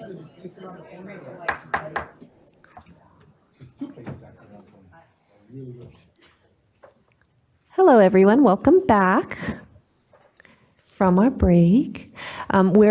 We're going to move on to our next agenda item. We're at this time going to, as we've reconvened as a full commission, we're going to consider a publisher's proposed revision to their state board adopted 2017 History Social Science program. David Almquist, Seaford staff, is here to present this item at this time. And then following the presentation, we'll need a motion to action, followed by additional discussion, public comment, and then a final roll call vote. Still morning. Okay. Good morning, commissioners. Chairwoman Chow, Executive Director Coates, Deputy Superintendent Gregson, Board Member Rucker, and Assembly Member Weber. Good. Okay. I am David Almquist. I'm an education programs consultant here in the Curriculum Frameworks and Instructional Resources Division of the California Department of Education. For your consideration today are revisions proposed by Studies Weekly for their kindergarten through grade 6 History Social Science program, California Studies Weekly, adopted by the State Board of Education in 2017. The California Department of Education has submitted for your approval a draft Instructional Quality Commission advisory report, which, should you vote to recommend, will go before the State Board of Education in January for their consideration. The background of the item is this. State law allows publishers to propose revisions to their state board adopted programs for a fee. State regulations provide the details of this process, which include a window of submission every 2 years, a fee for every word proposed for change, that there is no identified definition of revision, so publishers may propose to add, delete, or otherwise modify any existing adopted content. That proposed revisions be consistent with the State Board of Education adopted content standards, curriculum framework, the evaluation criteria utilized in the original adoption, and any relevant statutes. That revisions submitted are considered proposed and are subject to a review by the CDE or its agents and an approval process. That approval process will include public meetings of the Instructional Quality Commission and the State Board of Education, and that except for online programs, publishers must continue to offer the originally adopted materials in addition to any revised materials. While this revisions process has been available to publishers for about 4 years, and each year we notify the relevant adopted publishers of the window of opportunity, this is the first time a publisher has elected to participate in the process. As I introduced to you at your September meeting, you no doubt easily found the publisher's submission of proposed revisions on the CDE website, along with additional background information, the relevant law, regulations, and a public comment template. Also at that website is the CDE's review advisory recommendation, which is now incorporated within your draft Instructional Quality Commission advisory report. For the review, the Department of Education methodically went through each sentence proposed by the publisher for revision. We compared the originally adopted text to the proposed revision, examining each, considering whether the changes were simply for better syntax, or for removal, replacement, or addition of content. We found that the vast majority of proposed revisions were so minimal as to qualify for application of a state regulation that allows publishers to replace the original adopted edition with a new edition of an adopted instructional material, provided that changes in that new edition are so minimal that the materials can be used side by side in the classroom with the original one. Additionally, changes have to comply with the social content standards. Still, in numerous other instances, the publisher proposed to delete, replace, or add content. Upon identifying such text, we reviewed the proposal to consider whether or not the revision was 1, consistent with the applicable history social science standards, 2, consistent with the curriculum framework, 3, consistent with the original adoption evaluation criteria in full, and 4, consistent with the applicable statutes. We found that no proposed revisions affected the relevant grade level history social science standards. We found that the proposed revisions were consistent with the curriculum framework, the evaluation criteria of the adoption, and all applicable statutes, including the social content standards.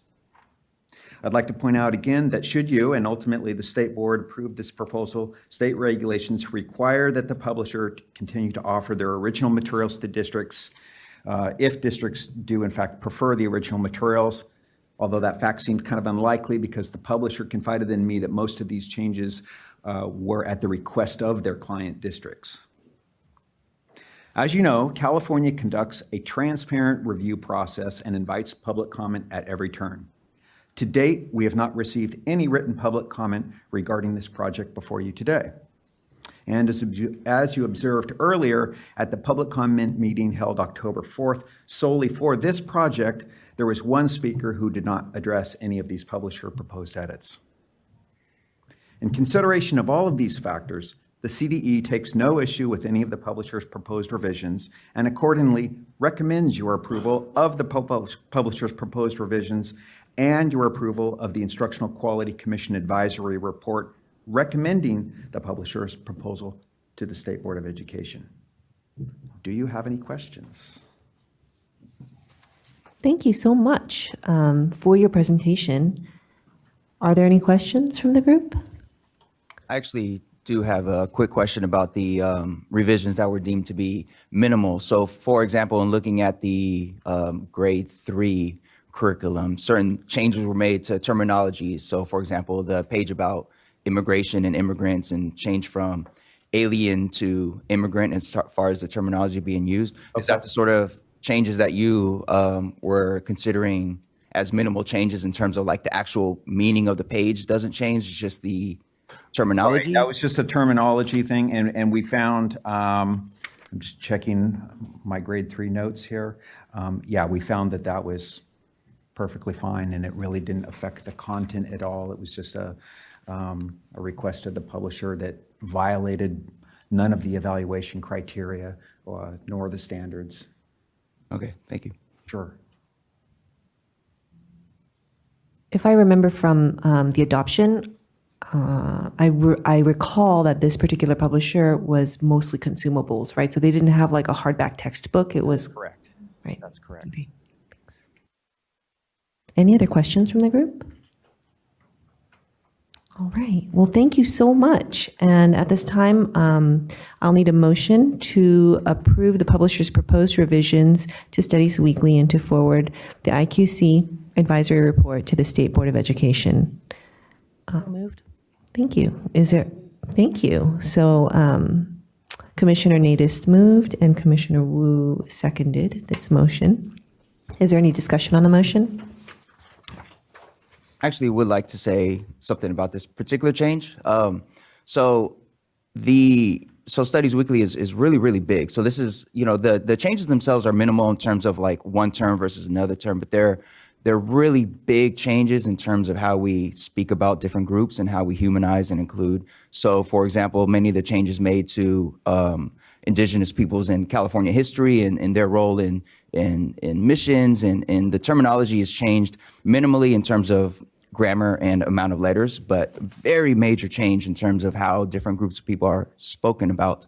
And I would like to give some kind of, I don't know, just verbal credit to Studies Weekly for doing this because nationally they were under a little bit of controversy for some of their content that went viral with regards to slavery and the teaching of slavery. And to their credit, they commissioned a team, a diversity board of experts and activists and advocates from all across the country to look through all their stuff and have these revisions. And California being one of the states that formally adopted the resources, this is one where thankfully we have a chance to see them go through the process of getting these changes made. So even though this is a small agenda item and these changes are relatively minor in terms of the amount of content or what's in the content, I think it really says a lot to the overall fight to make sure that all of our content across curriculum, but especially in history and social studies, is very inclusive and humanizes, and hopefully other curriculum providers consider similar reflection on what they are providing for our students. Thank you so much. Yeah, I think I would agree with you. And then also that this is kind of in the vein of receiving feedback, having some accountability, right, and growing and creating a support or a product that is for all of our students in California. If I could just say really quickly, in addition to how we identify and include people, the changes, even though, again, as Commissioner said, they seem small, they also change the perspective from which some of these narratives are told. And that was one of the other things that I found very, very important. Thank you so much. Is there any comment from our State Board liaison? Sure. I want to support the comments that were made by our commissioner concerning the curriculum changes that are being proposed here. While the State Board and the IQC was spending a great deal of time in the development of the framework, as well as looking at the criteria for the curriculum that was adopted, we spent a lot of time hearing a great deal of concern about one particular section of that curriculum. But quietly and at the same time, California in its framework did a lot of work on developing instructional guidance about the teaching of slavery. And the changes that were made in that framework to tell the story about that particular part of our history and its sustained effect happened very quietly, but there was a lot of work done and a lot of thoughtful guidance that was developed and written into the framework. The work that's been undertaken by this publisher is another type of accountability that publishers are now taking on themselves to take a look at what California not only is expecting, but what our students greatly benefit from. So I applaud this effort. I applaud the attention and the concern that was behind the work that they did in this adoption and in this revision. But I also applaud the thought and the research that went into the writing that guided this decision from our framework. Our teachers benefit greatly, but more importantly, our students benefit even more. In looking at what it means to create and develop student agency, it isn't just from the books that they receive, it's from how they learn to interact with and engage in the content. As you heard me say a long time ago, when I went through my history social science training as a student, I thought the only African American living in the United States was Crispus Attucks, and they killed him. So when those are the models you get, and that's the type of isolation that you receive in the teaching of African American history in our story for history social science, students don't understand what it means to see themselves in the curriculum. This is an energetic effort to change not only that sense of agency, but how students not only perceive themselves, but how their classmates and their peers will also see and receive that information. So I think this is a very good step. Thank you so much. Are there any additional comments from members of the public? Okay, so seeing none, we're now ready for a vote by roll call. Tracy Yee will be conducting the roll call for us.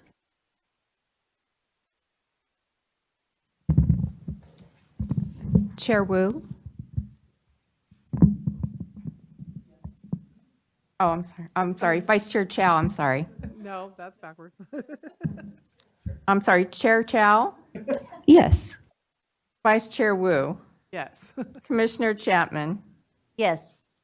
Commissioner Costa Hernandez? Yes. Commissioner Diaz? Yes. The Commissioner Fairchild's absent and Commissioner Iniguez is absent. Commissioner Lara? Yes.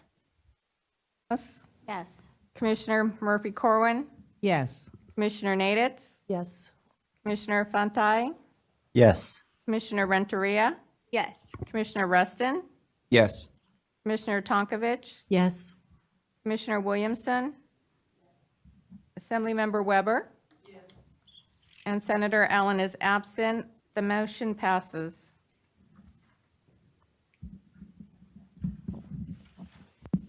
Thank you so much. So at this time, we're going to move on to the Mathematics Subject Matter Committee recommendations. Prior to us voting today, considering the public comment today, I'd like for us to make an addition to the recommended curriculum framework and evaluation criteria, and consider adding to section 3A4, after it states computer science at the end of that, of number 4, adding our California NGSS. Is there any discussion on that?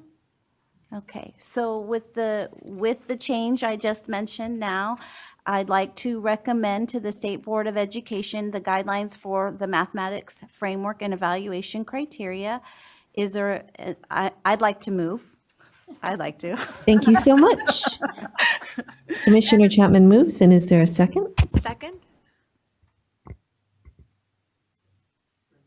Yeah, by me. Seconded by Commissioner Renteria. Is there any discussion on this motion? Any public comment? I see one.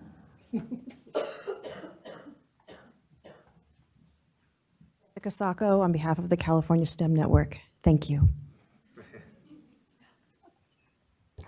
Thank you for your comment. So at this time, seeing no more public comment, I call for a vote on the motion. All in favor? Aye. Opposed? Any abstentions? Then the motion passes. As chair of the Math SMC, I move to recommend to the State Board of Education applicants numbered 6, 7, 8, 16, 18, 25, 27, 31, 44, 49, 51, 11, 13, 19, 26, 30, 32, 46, 50, and 55 for appointment to the Mathematics Curriculum Framework and Evaluation Criteria Committee. Thank you, Commissioner Chapman. Is there a second to the motion? Second. Thank you. Commissioner Chapman has moved and Commissioner Munoz has seconded the motion. Is there any discussion?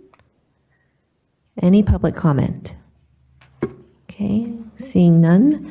I'd like to at this time call for a vote on the motion. All in favor? Aye. Any opposed? Any abstentions? Then the motion passes. As chair of the Math SMC, I move to recommend to the State Board of Education that applicants 8 and 13 be appointed co-chairs of the Mathematics Curriculum Framework and Evaluation Criteria Committee.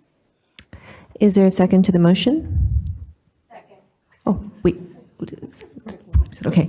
So Commissioner Chapman has moved and Commissioner Williamson has seconded the motion. Is there any discussion? Okay. Any public comment on this item? Then at this time, I'd like to call for a vote on the motion. All in favor? Aye. Any opposed? And any abstentions? Then the motion passes. Okay. So at this time, Dr. Gregson and Executive Director Coates will lead the discussion on the orientation, which will happen in the new year. And I'd like to at this time refer you to the draft orientation agenda in your red action folder. Okay, it's that time of year. We're getting ready for 2020 and 4 new commissioners joining the commission. So I'm going to ask you to roll back your memories to this January of 2019 and think about the orientation that you received, both as veteran commissioners and as new commissioners.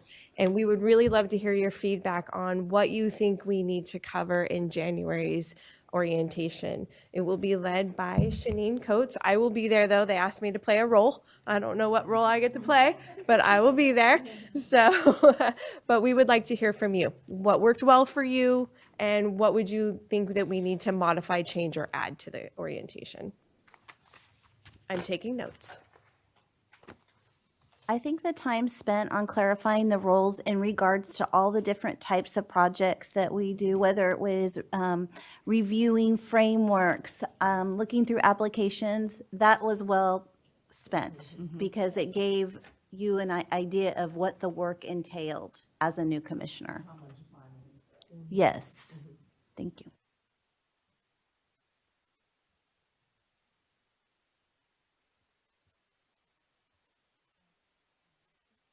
I also think that this outline is excellent.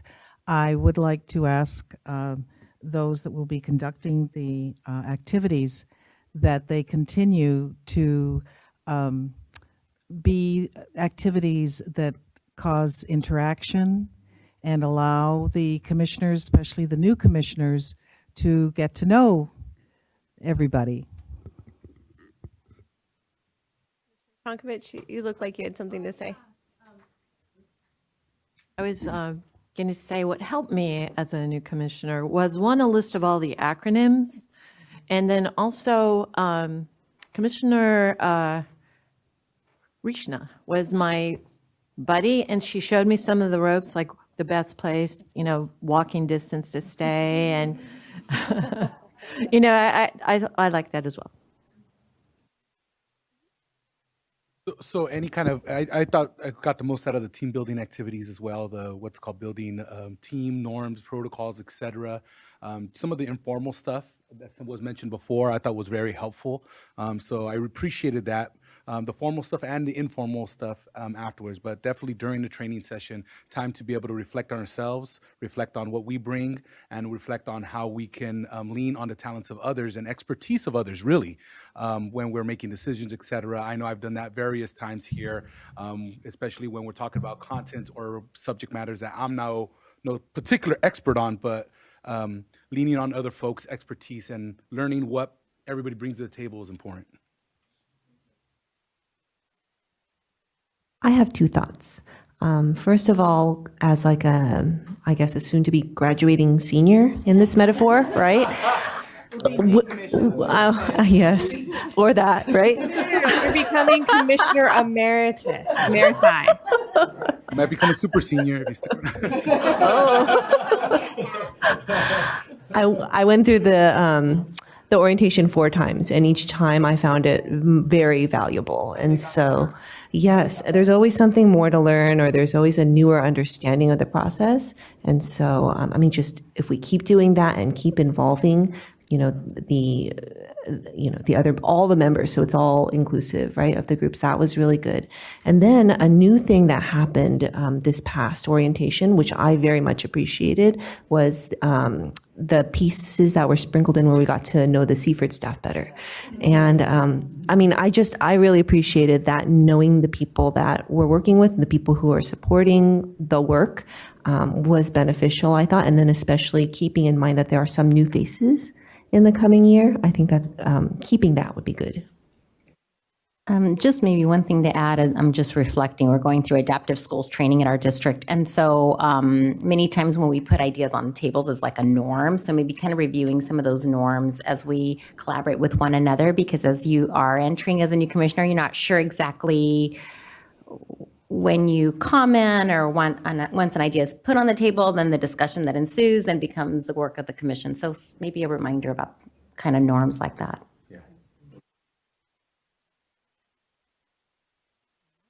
What other ideas do you have for us? You're in a lot of meetings, so I know you have lots of ideas. I can say, that I echo the sentiment about the roles and responsibilities, with the caveat that at that point we can understand it conceptually, but it isn't until you see it working that you really understand it. So that clarification, I think you said that last time, that don't worry, you'll get it when you see it, because it's a lot to understand about how we work. So if that clarification is made explicit, like, hold on to this, you'll get it, it's okay. Yeah. Be patient with yourself. Be right? patient As with you yourself. learn. Yes. I don't know that there would be time for this, and it may not even be that valuable, but I still kind of remember my first day coming in. The orientation day, then the first day we sat on the dais, and I was really trying to kind of feel my way, and I did, even though we had gone through some processes, I don't know if it might be helpful to have it would have to be short, because the agenda, the outline is awesome, and it's a full day, but some kind of opportunity to have, like, taking some old talking points from an old meeting and have everybody sit around the dais Kind of and do a mock, a role play, a role a little bit, put Okay. people on committee and like practice, like, oh, you're on this committee for this one, and just a chance to, make them, it's okay, go, who would like to, right? Maybe move or- incorporate that when we go through one of the processes. Mhm, So now mhm. we're going to role play that the what first time on the conversation would look dais, like yeah. when you're choosing applicants. Yeah, and that way, like, the first time they sit on the dais, they're not wondering, so do I go ahead and press the button and make a motion, like, so that it's like their first day, maybe something like that. Great, thank you. All right. right, well, as your memory comes back to you and you think of some ideas, we're planning now for January. So, yes. One more, after Commissioner Nate, it's reminded me that one time she did this very informative, beneficial chart on how she, goes through all our applicants and makes, the certain criteria, and I thought that was quite helpful. I'd like to my memory's coming back to me now. As a new commissioner, I really enjoyed the team building. It was excellent. The thing that I would like more about to learn about is the learning process of the textbook adoptions, the process on updating and developing curriculum framework, the different phases. I remember we did an activity and we had to kind of lay out kind of like this puzzle chart. That was really helpful, and I'd like kind of a reinforcement of that as well. Maybe a new version. We got to refresh a little. We can't keep using the same one over. We'll do a new version. Okay. Okay, well, like I said, as your memory comes back to you, please feel free to email Shanine, and she will add your notes to the list as we work on developing the orientation. Commissioner Let's Wood? make sure everybody gets a chance to get in their own phone a photo of themselves with their little plate. Yes. How about we do that at the end of the meeting today? We want that too. Yes. Especially for the 4 outgoing. How's that? The others, they can do that in January. Okay. All right. Anything else? Well, thank you. Your feedback is always really important to us because we want to make sure that this is meaningful and relevant to you, and it's preparing you for all of the projects ahead in 2020.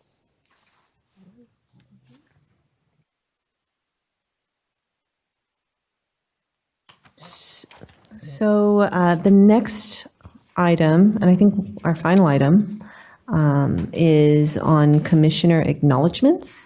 And I actually wanted to start off by acknowledging the support, and the guidance of our former executive director. She's just been so tremendously helpful, supportive, and in terms of like learning about this process, just the best person. And so I want to express my thanks. And then I also wanted to, on behalf of the group, right, with the help of our Sunshine Committee chair, we did put together a little recognition for you.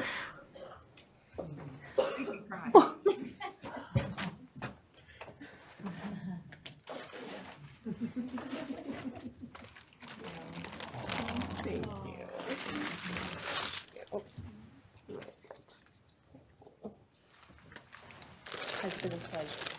You're going to make me go next, aren't you? Am I supposed to open this now? Sure, yes. Oh, yes, okay. It almost looks like a shoebox. So.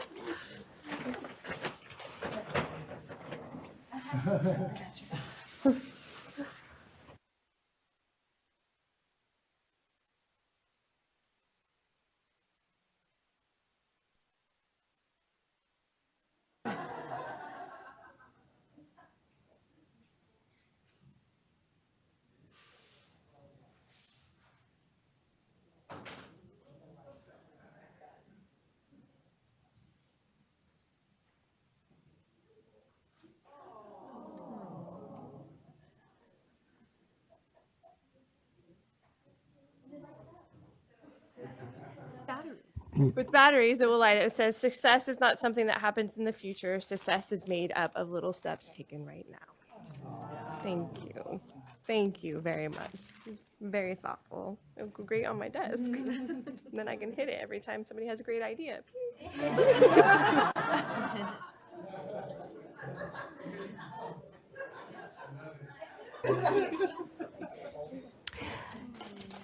And one more thing, on behalf of us as a group, we are so thrilled to have you, Executive Director Coates, joining us. So thrilled. And my only regret is that we only have like a few more minutes, or the 4 of us, but we're so happy. And so with that in mind, hold on.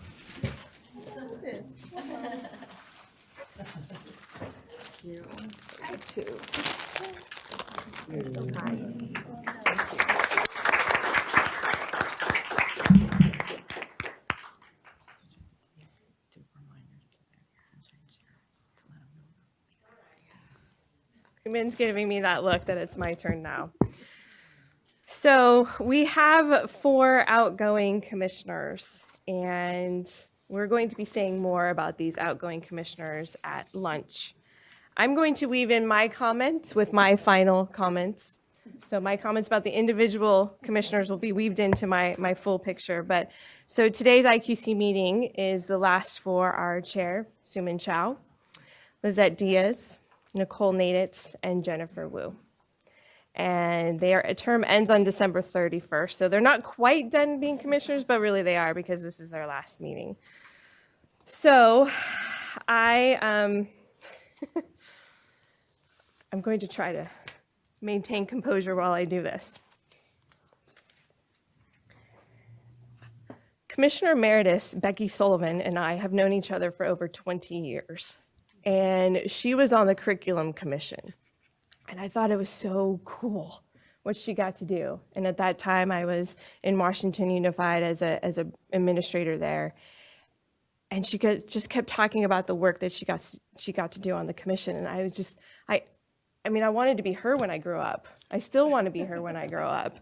And I thought that's so amazing of what quality commissioner they have in Becky Sullivan. And I never thought for a moment that I would ever be a part of that. I was just working my way. And then over 3 years ago, when I became director of the Curriculum Frameworks and Instructional Resources Division, I then became the executive director of the Instructional Quality Commission. And it hit me. No, I wasn't just a commissioner, I was the executive director of all of the commission. And never in a million years did I think that I would be sitting on this dais, sitting with colleagues with such expertise and knowledge and passion for what we do in serving our students. I never, ever thought I would be here. I mean, I worked in Oak Park in Ethel Phillips Elementary as a 5th grade teacher, and I wore mismatched shoes one day to school because they looked the same, but they were different colors. I mean, that's where I came from, serving, our students.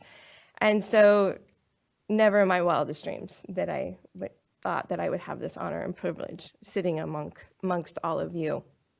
So I know that over 3 years doesn't seem like a very long time, but when I reflected back at what we've accomplished over these more than 3 years, it's been a lot. So I'm going to take you down a little bit of a memory lane, and this is where I'm going to talk about our individual commissioners going out.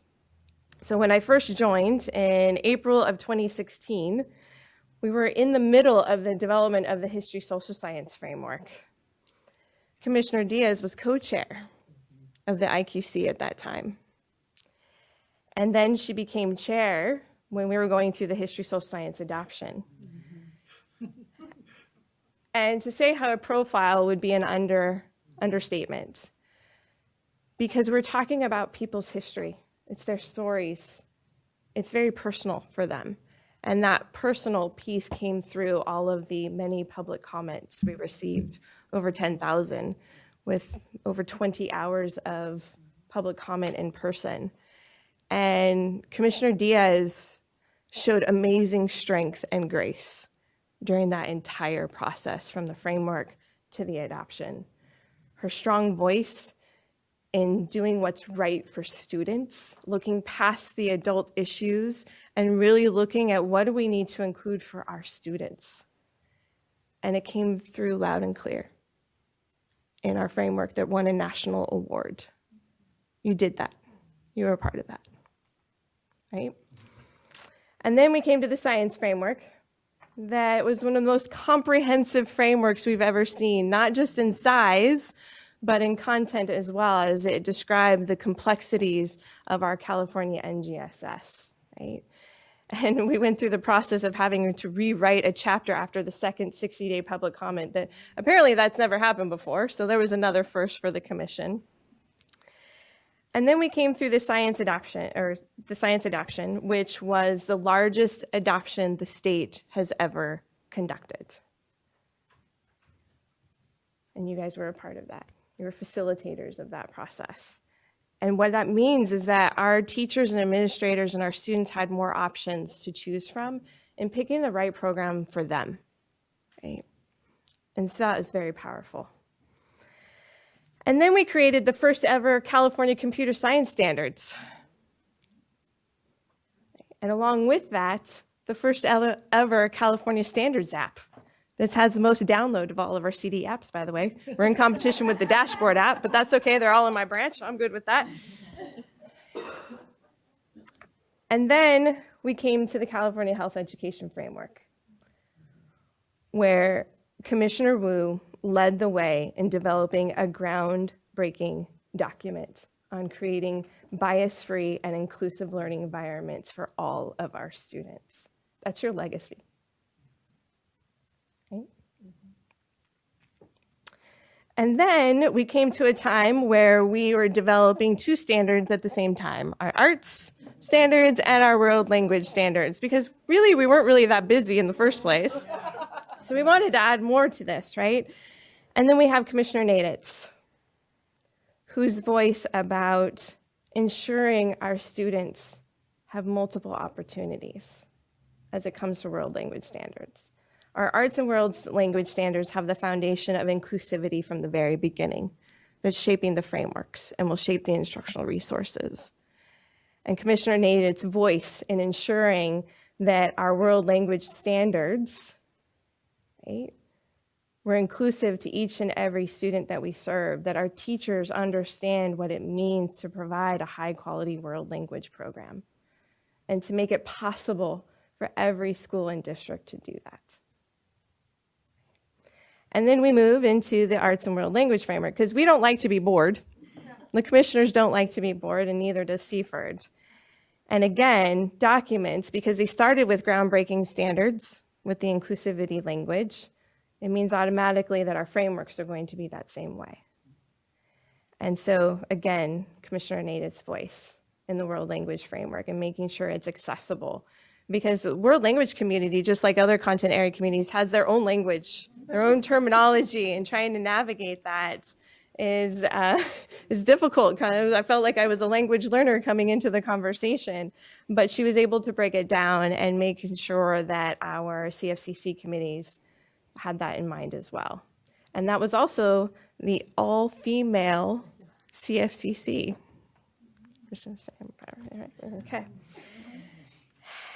And then we come to our ethnic studies model curriculum. It's also another high-profile project.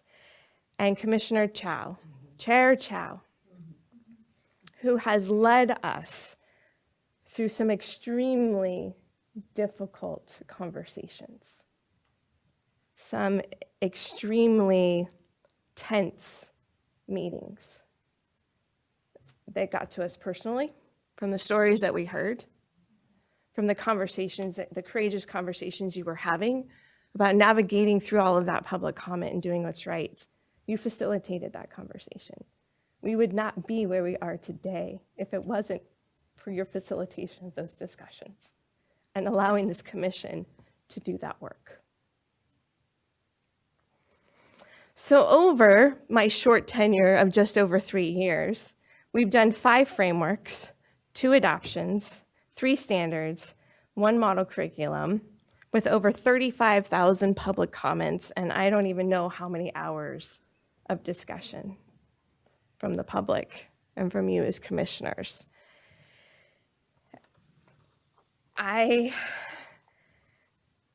What we've done here with my tenure with you and you as commissioners, you've really changed the approach of instruction.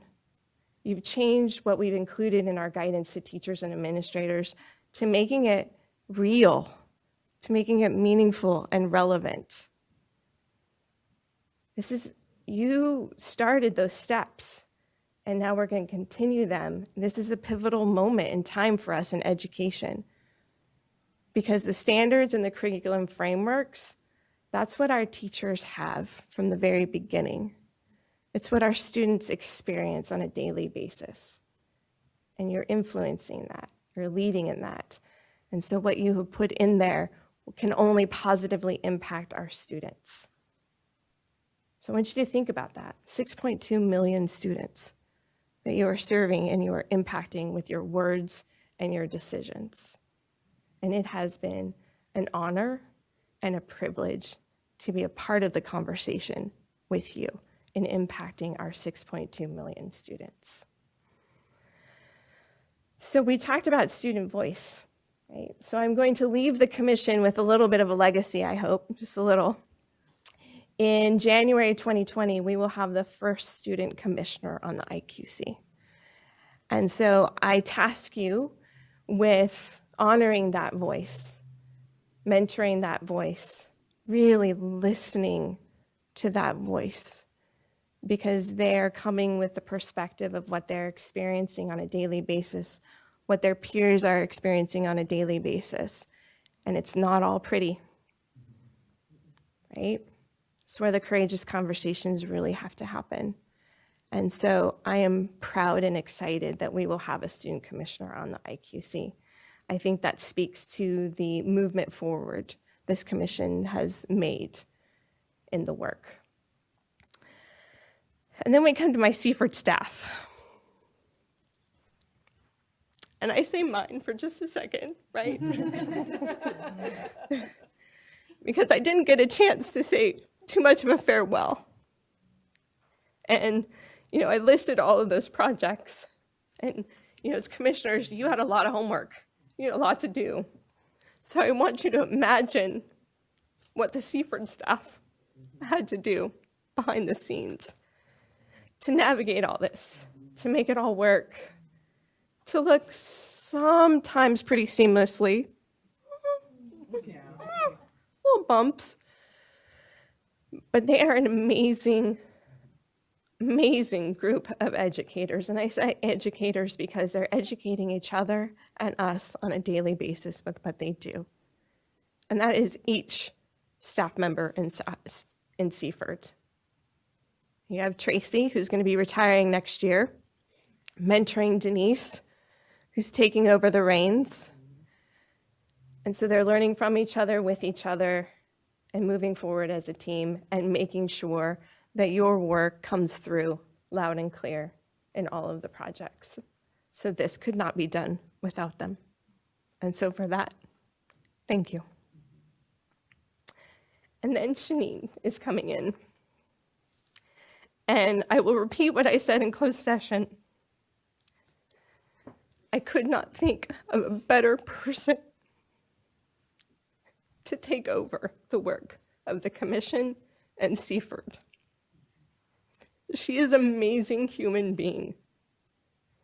Amazing human being. And she was so underutilized in the department in her former roles. I was just so honored to get to know her and become her partner in some work and really see all that she has to offer. And then when the opportunity came, I stole her.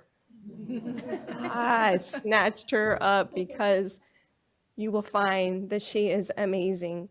The passion that she has for serving our students mirrors mine, mirrors yours, and maybe goes beyond, because she has 3 beautiful little girls that she has at home that she's always thinking about in her work. And that's what we want, right? We want for our kids, for every student. And so I welcome you. And I know you'll do great. And I'll be right behind you and beside you every step of the way. So commissioners, I know we're going to have a lunch, so I'm not going to take much more time, but I just want to finally say thank you for the honor of being able to serve you as your executive director. It has been a privilege. It has been exciting, intense, and wonderful all at the same time. So thank you.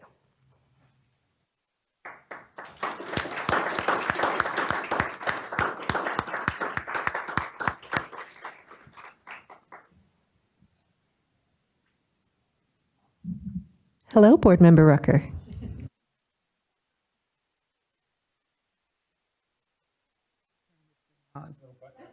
Oh.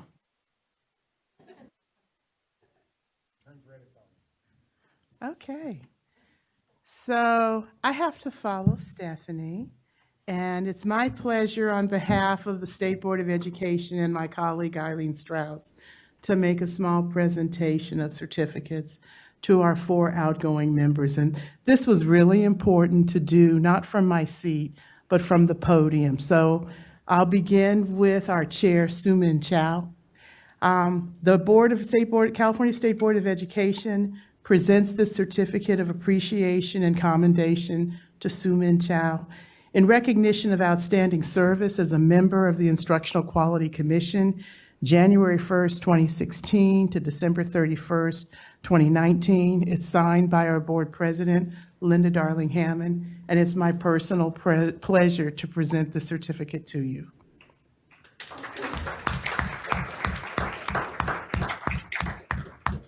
Why don't I go through each of them, and then we'll do like a group picture that way. With Stephanie said all the things I would love to say, and I want to repeat and associate myself with her comments. But I want to give a warning to the world as we send Sue Min Chow back to her work. Don't let the sweet voice fool you. This is a strong woman and a strong leader and a very capable and passionate educator. The students who have her are lucky to have her as a teacher, and the people who get to walk on the campus with her every day as her colleague are very lucky to count her as a colleague. So I'm very proud to be able to share the time I've shared with you, and I look forward to hearing more about what you will do as you continue in your work and in your profession. The second certificate is to Lizette Diaz. Lizette Diaz was one of those folks when she came on the commission, she was shaking in her boots. And she was overshadowed by so many strong personalities. She wanted to learn everything and learn from everybody. But the fact of the matter is, she had so many things to teach us and so many things to share with us. And her great humility is what balanced her fantastic and amazing wisdom as well. I was always impressed at how easily she helped others and how willingly she welcomed everyone into the conversation. And it was always wonderful to look across the room in the most intense of moments and see her calm and serene manner and know that at any moment she was going to break out in a smile. I don't know her well enough to know this, but I'm guessing she probably smiles in her sleep too. The third certificate is to Nicole Naditz. The most important and wonderful thing to know about Nicole Naditz is that she is a lifelong learner, and she believes in the beauty of words and in the flowers of language. She gives to all of us not only the joy of learning about world languages, but the importance of why we learn culture as well as so many things about ourselves in the study of language. I learned a lot from watching her. I learned a lot about the teaching of world language from listening to her wise counsel. But most importantly, I learned a lot from watching her herd this commission into a conversation about world languages that was stirring, engaging, and will have a lifelong impact on me as a learner. I have to tell you, I personally made the commitment to go and take a class in Italian just because of the work that you did with this project. And then finally, Jennifer Wu. Jennifer Wu was, as pointed out by Dr. Gregson, our leader on the health education framework.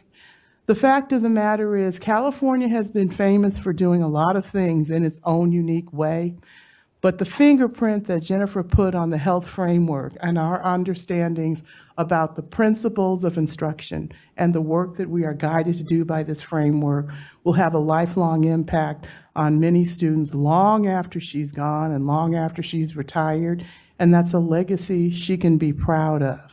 As I sat at the table and struggled to think about some wise comment or quote to say, I want to leave this with all of you. Lewis Carroll wrote in a poem, The Walrus and the Carpenter, "The time has come," the walrus said, "to talk of many things, of shoes, of ships, and sealing wax, of cabbages and kings." While that's a sweet poem, you have to remember the story in that poem, they tricked very young oysters to go off on a little retreat, and they ate the oysters at the end of the poem. The reason I chose that statement was because here are 4 very strong women, And as I said earlier in a comment about Shanine Coates, people will look at you and think they know who you are and know something about you because you will tell them you're a teacher.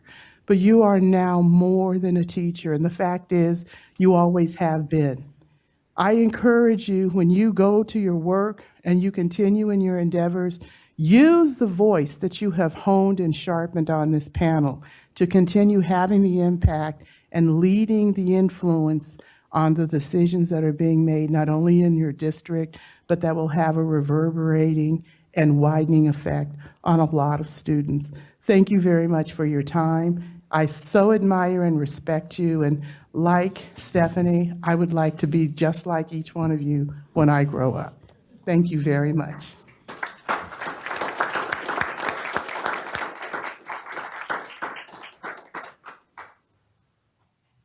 Thank you so much for those words. I can't cry because I'm not wearing the right mascara.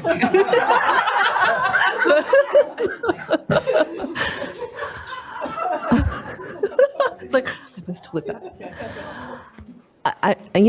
I'll just say this very briefly. I feel so humbled and so lucky to be among kindred spirits. I come up to Sacramento and I speak with you all, and I feel like, in some way, it's family. Like I'm home, and these are people who are passionate about what I'm passionate about. And we don't all think the same. We don't all agree all the time, but it's the discourse and the discussions that I think benefit us as educators, as learners, and our students. And so I'm so appreciative. Thank you. And I'd like to open this up for if anybody else would like to comment. I do. Before we continue, just on behalf of everyone, we have some special gifts for our 4 outgoing commissioners. And I know that I'm technically, I don't feel new anymore because there's newer members. But when I came on board, you 4 were just phenomenal leaders from the get-go. Your passion and your work ethic is contagious.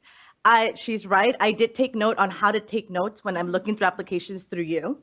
When I went to the World Languages, one of the meetings, I was just shadowing Commissioner Naditz because I was so just impressed by her ability to be a part of it and just be in the moment. And then she was ready to move on to our next conversation.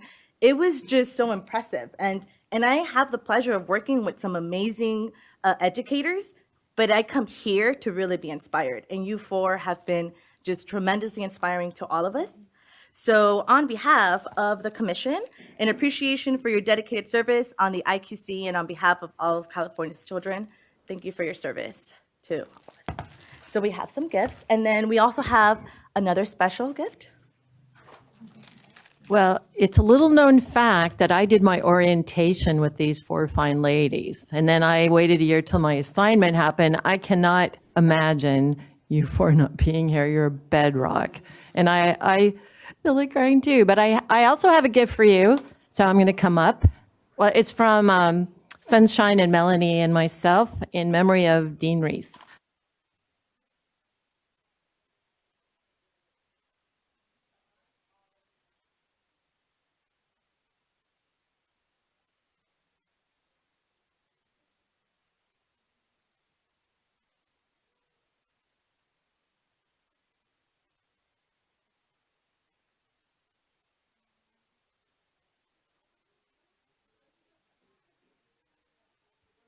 But look at the back.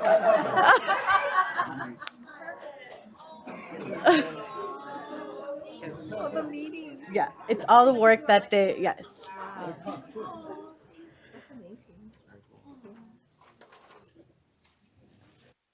So you can tell you were busy for the last 4 years, based on your shirt alone.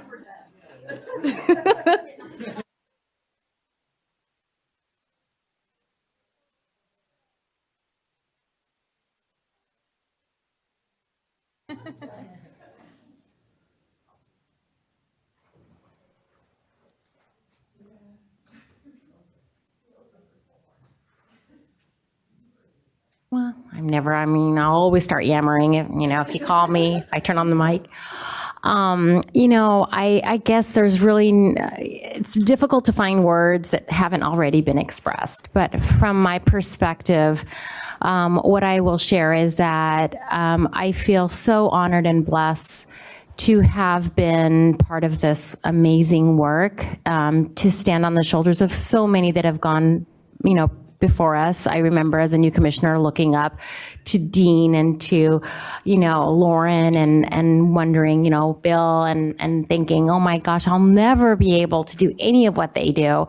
And, the reality is that this experience changes you. It truly changes you professionally, personally, in every aspect. And it is something that you will always have with you wherever you go in your endeavors. You will always remember the experience you shared here, the responsibility you carried on the mantle of, I guess, that leadership role. And really, it's not over. I'm a pebble, and I'm going to continue working with that in mind to affect our kids. So thank you so much for the privilege. Thank you for the kind words. It's just been truly amazing. And I already cried, so I guess I don't have any more tears left. Thank you so much. And Seaford staff, you guys do rock. You're amazing, amazing. I loved working with you and getting to know you. And Board Member Rucker, thank you so much for your amazing, eloquent words. I've always been, I want to be like you. I want to talk like you, walk like you. I just want you. You're so amazing. And Stephanie, congratulations again. Good luck to you. And welcome. Thank you.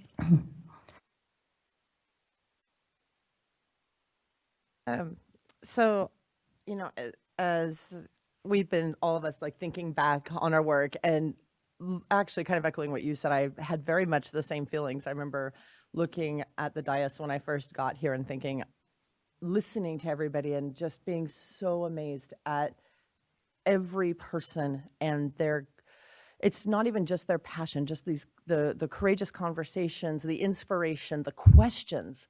So as people were sharing a little bit of the work from the world languages thing, all I could think of was the incredible contributions people here made to the frameworks, to the standards, including mine. I was listening and just blown away by the thoughtful contributions of the people here, and I am so excited for the work going forward, knowing who's here coming, continuing this work, who's coming in January. But I was so thoughtful for every question, for everybody who saw a different perspective and something that I didn't notice. I'm still learning every time I come and I listen to how people facilitate these conversations. And I still look at it and go, wow, I want to be like that when I grow up. I'm still just so amazed by every single member of this commission and everything that every one of you brings. And I echo what you say. I was going to say something similar, Board Member Rucker. It has been a joy every single meeting to hear you, even when what you have to say is pushing us, and you push hard, and that's the right work. That's what we need to do. You are. You're sweet, and you push hard with eloquence. But the thoughtfulness, it just leaves me with such faith in where all of this work is going, where Seaford is going, where CDE is going, where the State Board of Education is going. I am so grateful for having had this opportunity. I tell people it is truly a once in a lifetime opportunity for anybody. If there's anyone left in the public, you are never allowed to do it again. So it is, and I am so grateful to have been able to pass these 4 years being inspired, learning from, connecting friendships. It is like family. I look forward to seeing everybody every time, but mostly what I've learned from every one of you.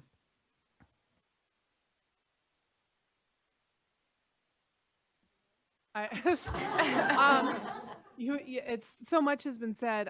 When I got onto this commission, when I applied, I had no idea what I was doing. It was like, oh, they need a health person. I'm a health person. When I was the day I was chosen by the state board, I got a phone call that night from Bill Honig. And that was my first hint that maybe this was bigger than what I thought it was. And then I walked in here and saw the dais and I went, oh, people are going to be sitting here watching what we do because we were down there. And then I realized, oh no, that's us. And I thought I was in over my head. I honestly did. But with the support of the Seaford staff, talking points, phone calls, everything, we can't do it without you. You guys are absolutely amazing, and you make it possible for us to do this because what we're doing is so important to everybody. I think every single person I have met through this, all of you, everybody out there, plus all of the other decommissioned commissioners, and our state board liaisons, you have been a gift in my life. I feel like I have learned and grown from every single relationship that I have made through here, and I continue to grow through those relationships, and I hope they continue into the future because you're part of my bedrock now. You're part of who I am, and I just look forward to knowing each and every one of you into the future. Thank you so much, all of you. I think it's all been said, but I'm gonna close with the sentiment that it's, been such an honor. So grateful, so thankful, in this month of thanks, right? For being counted among educators, serving educators, as we together, right, drive student growth and learning. So thank you.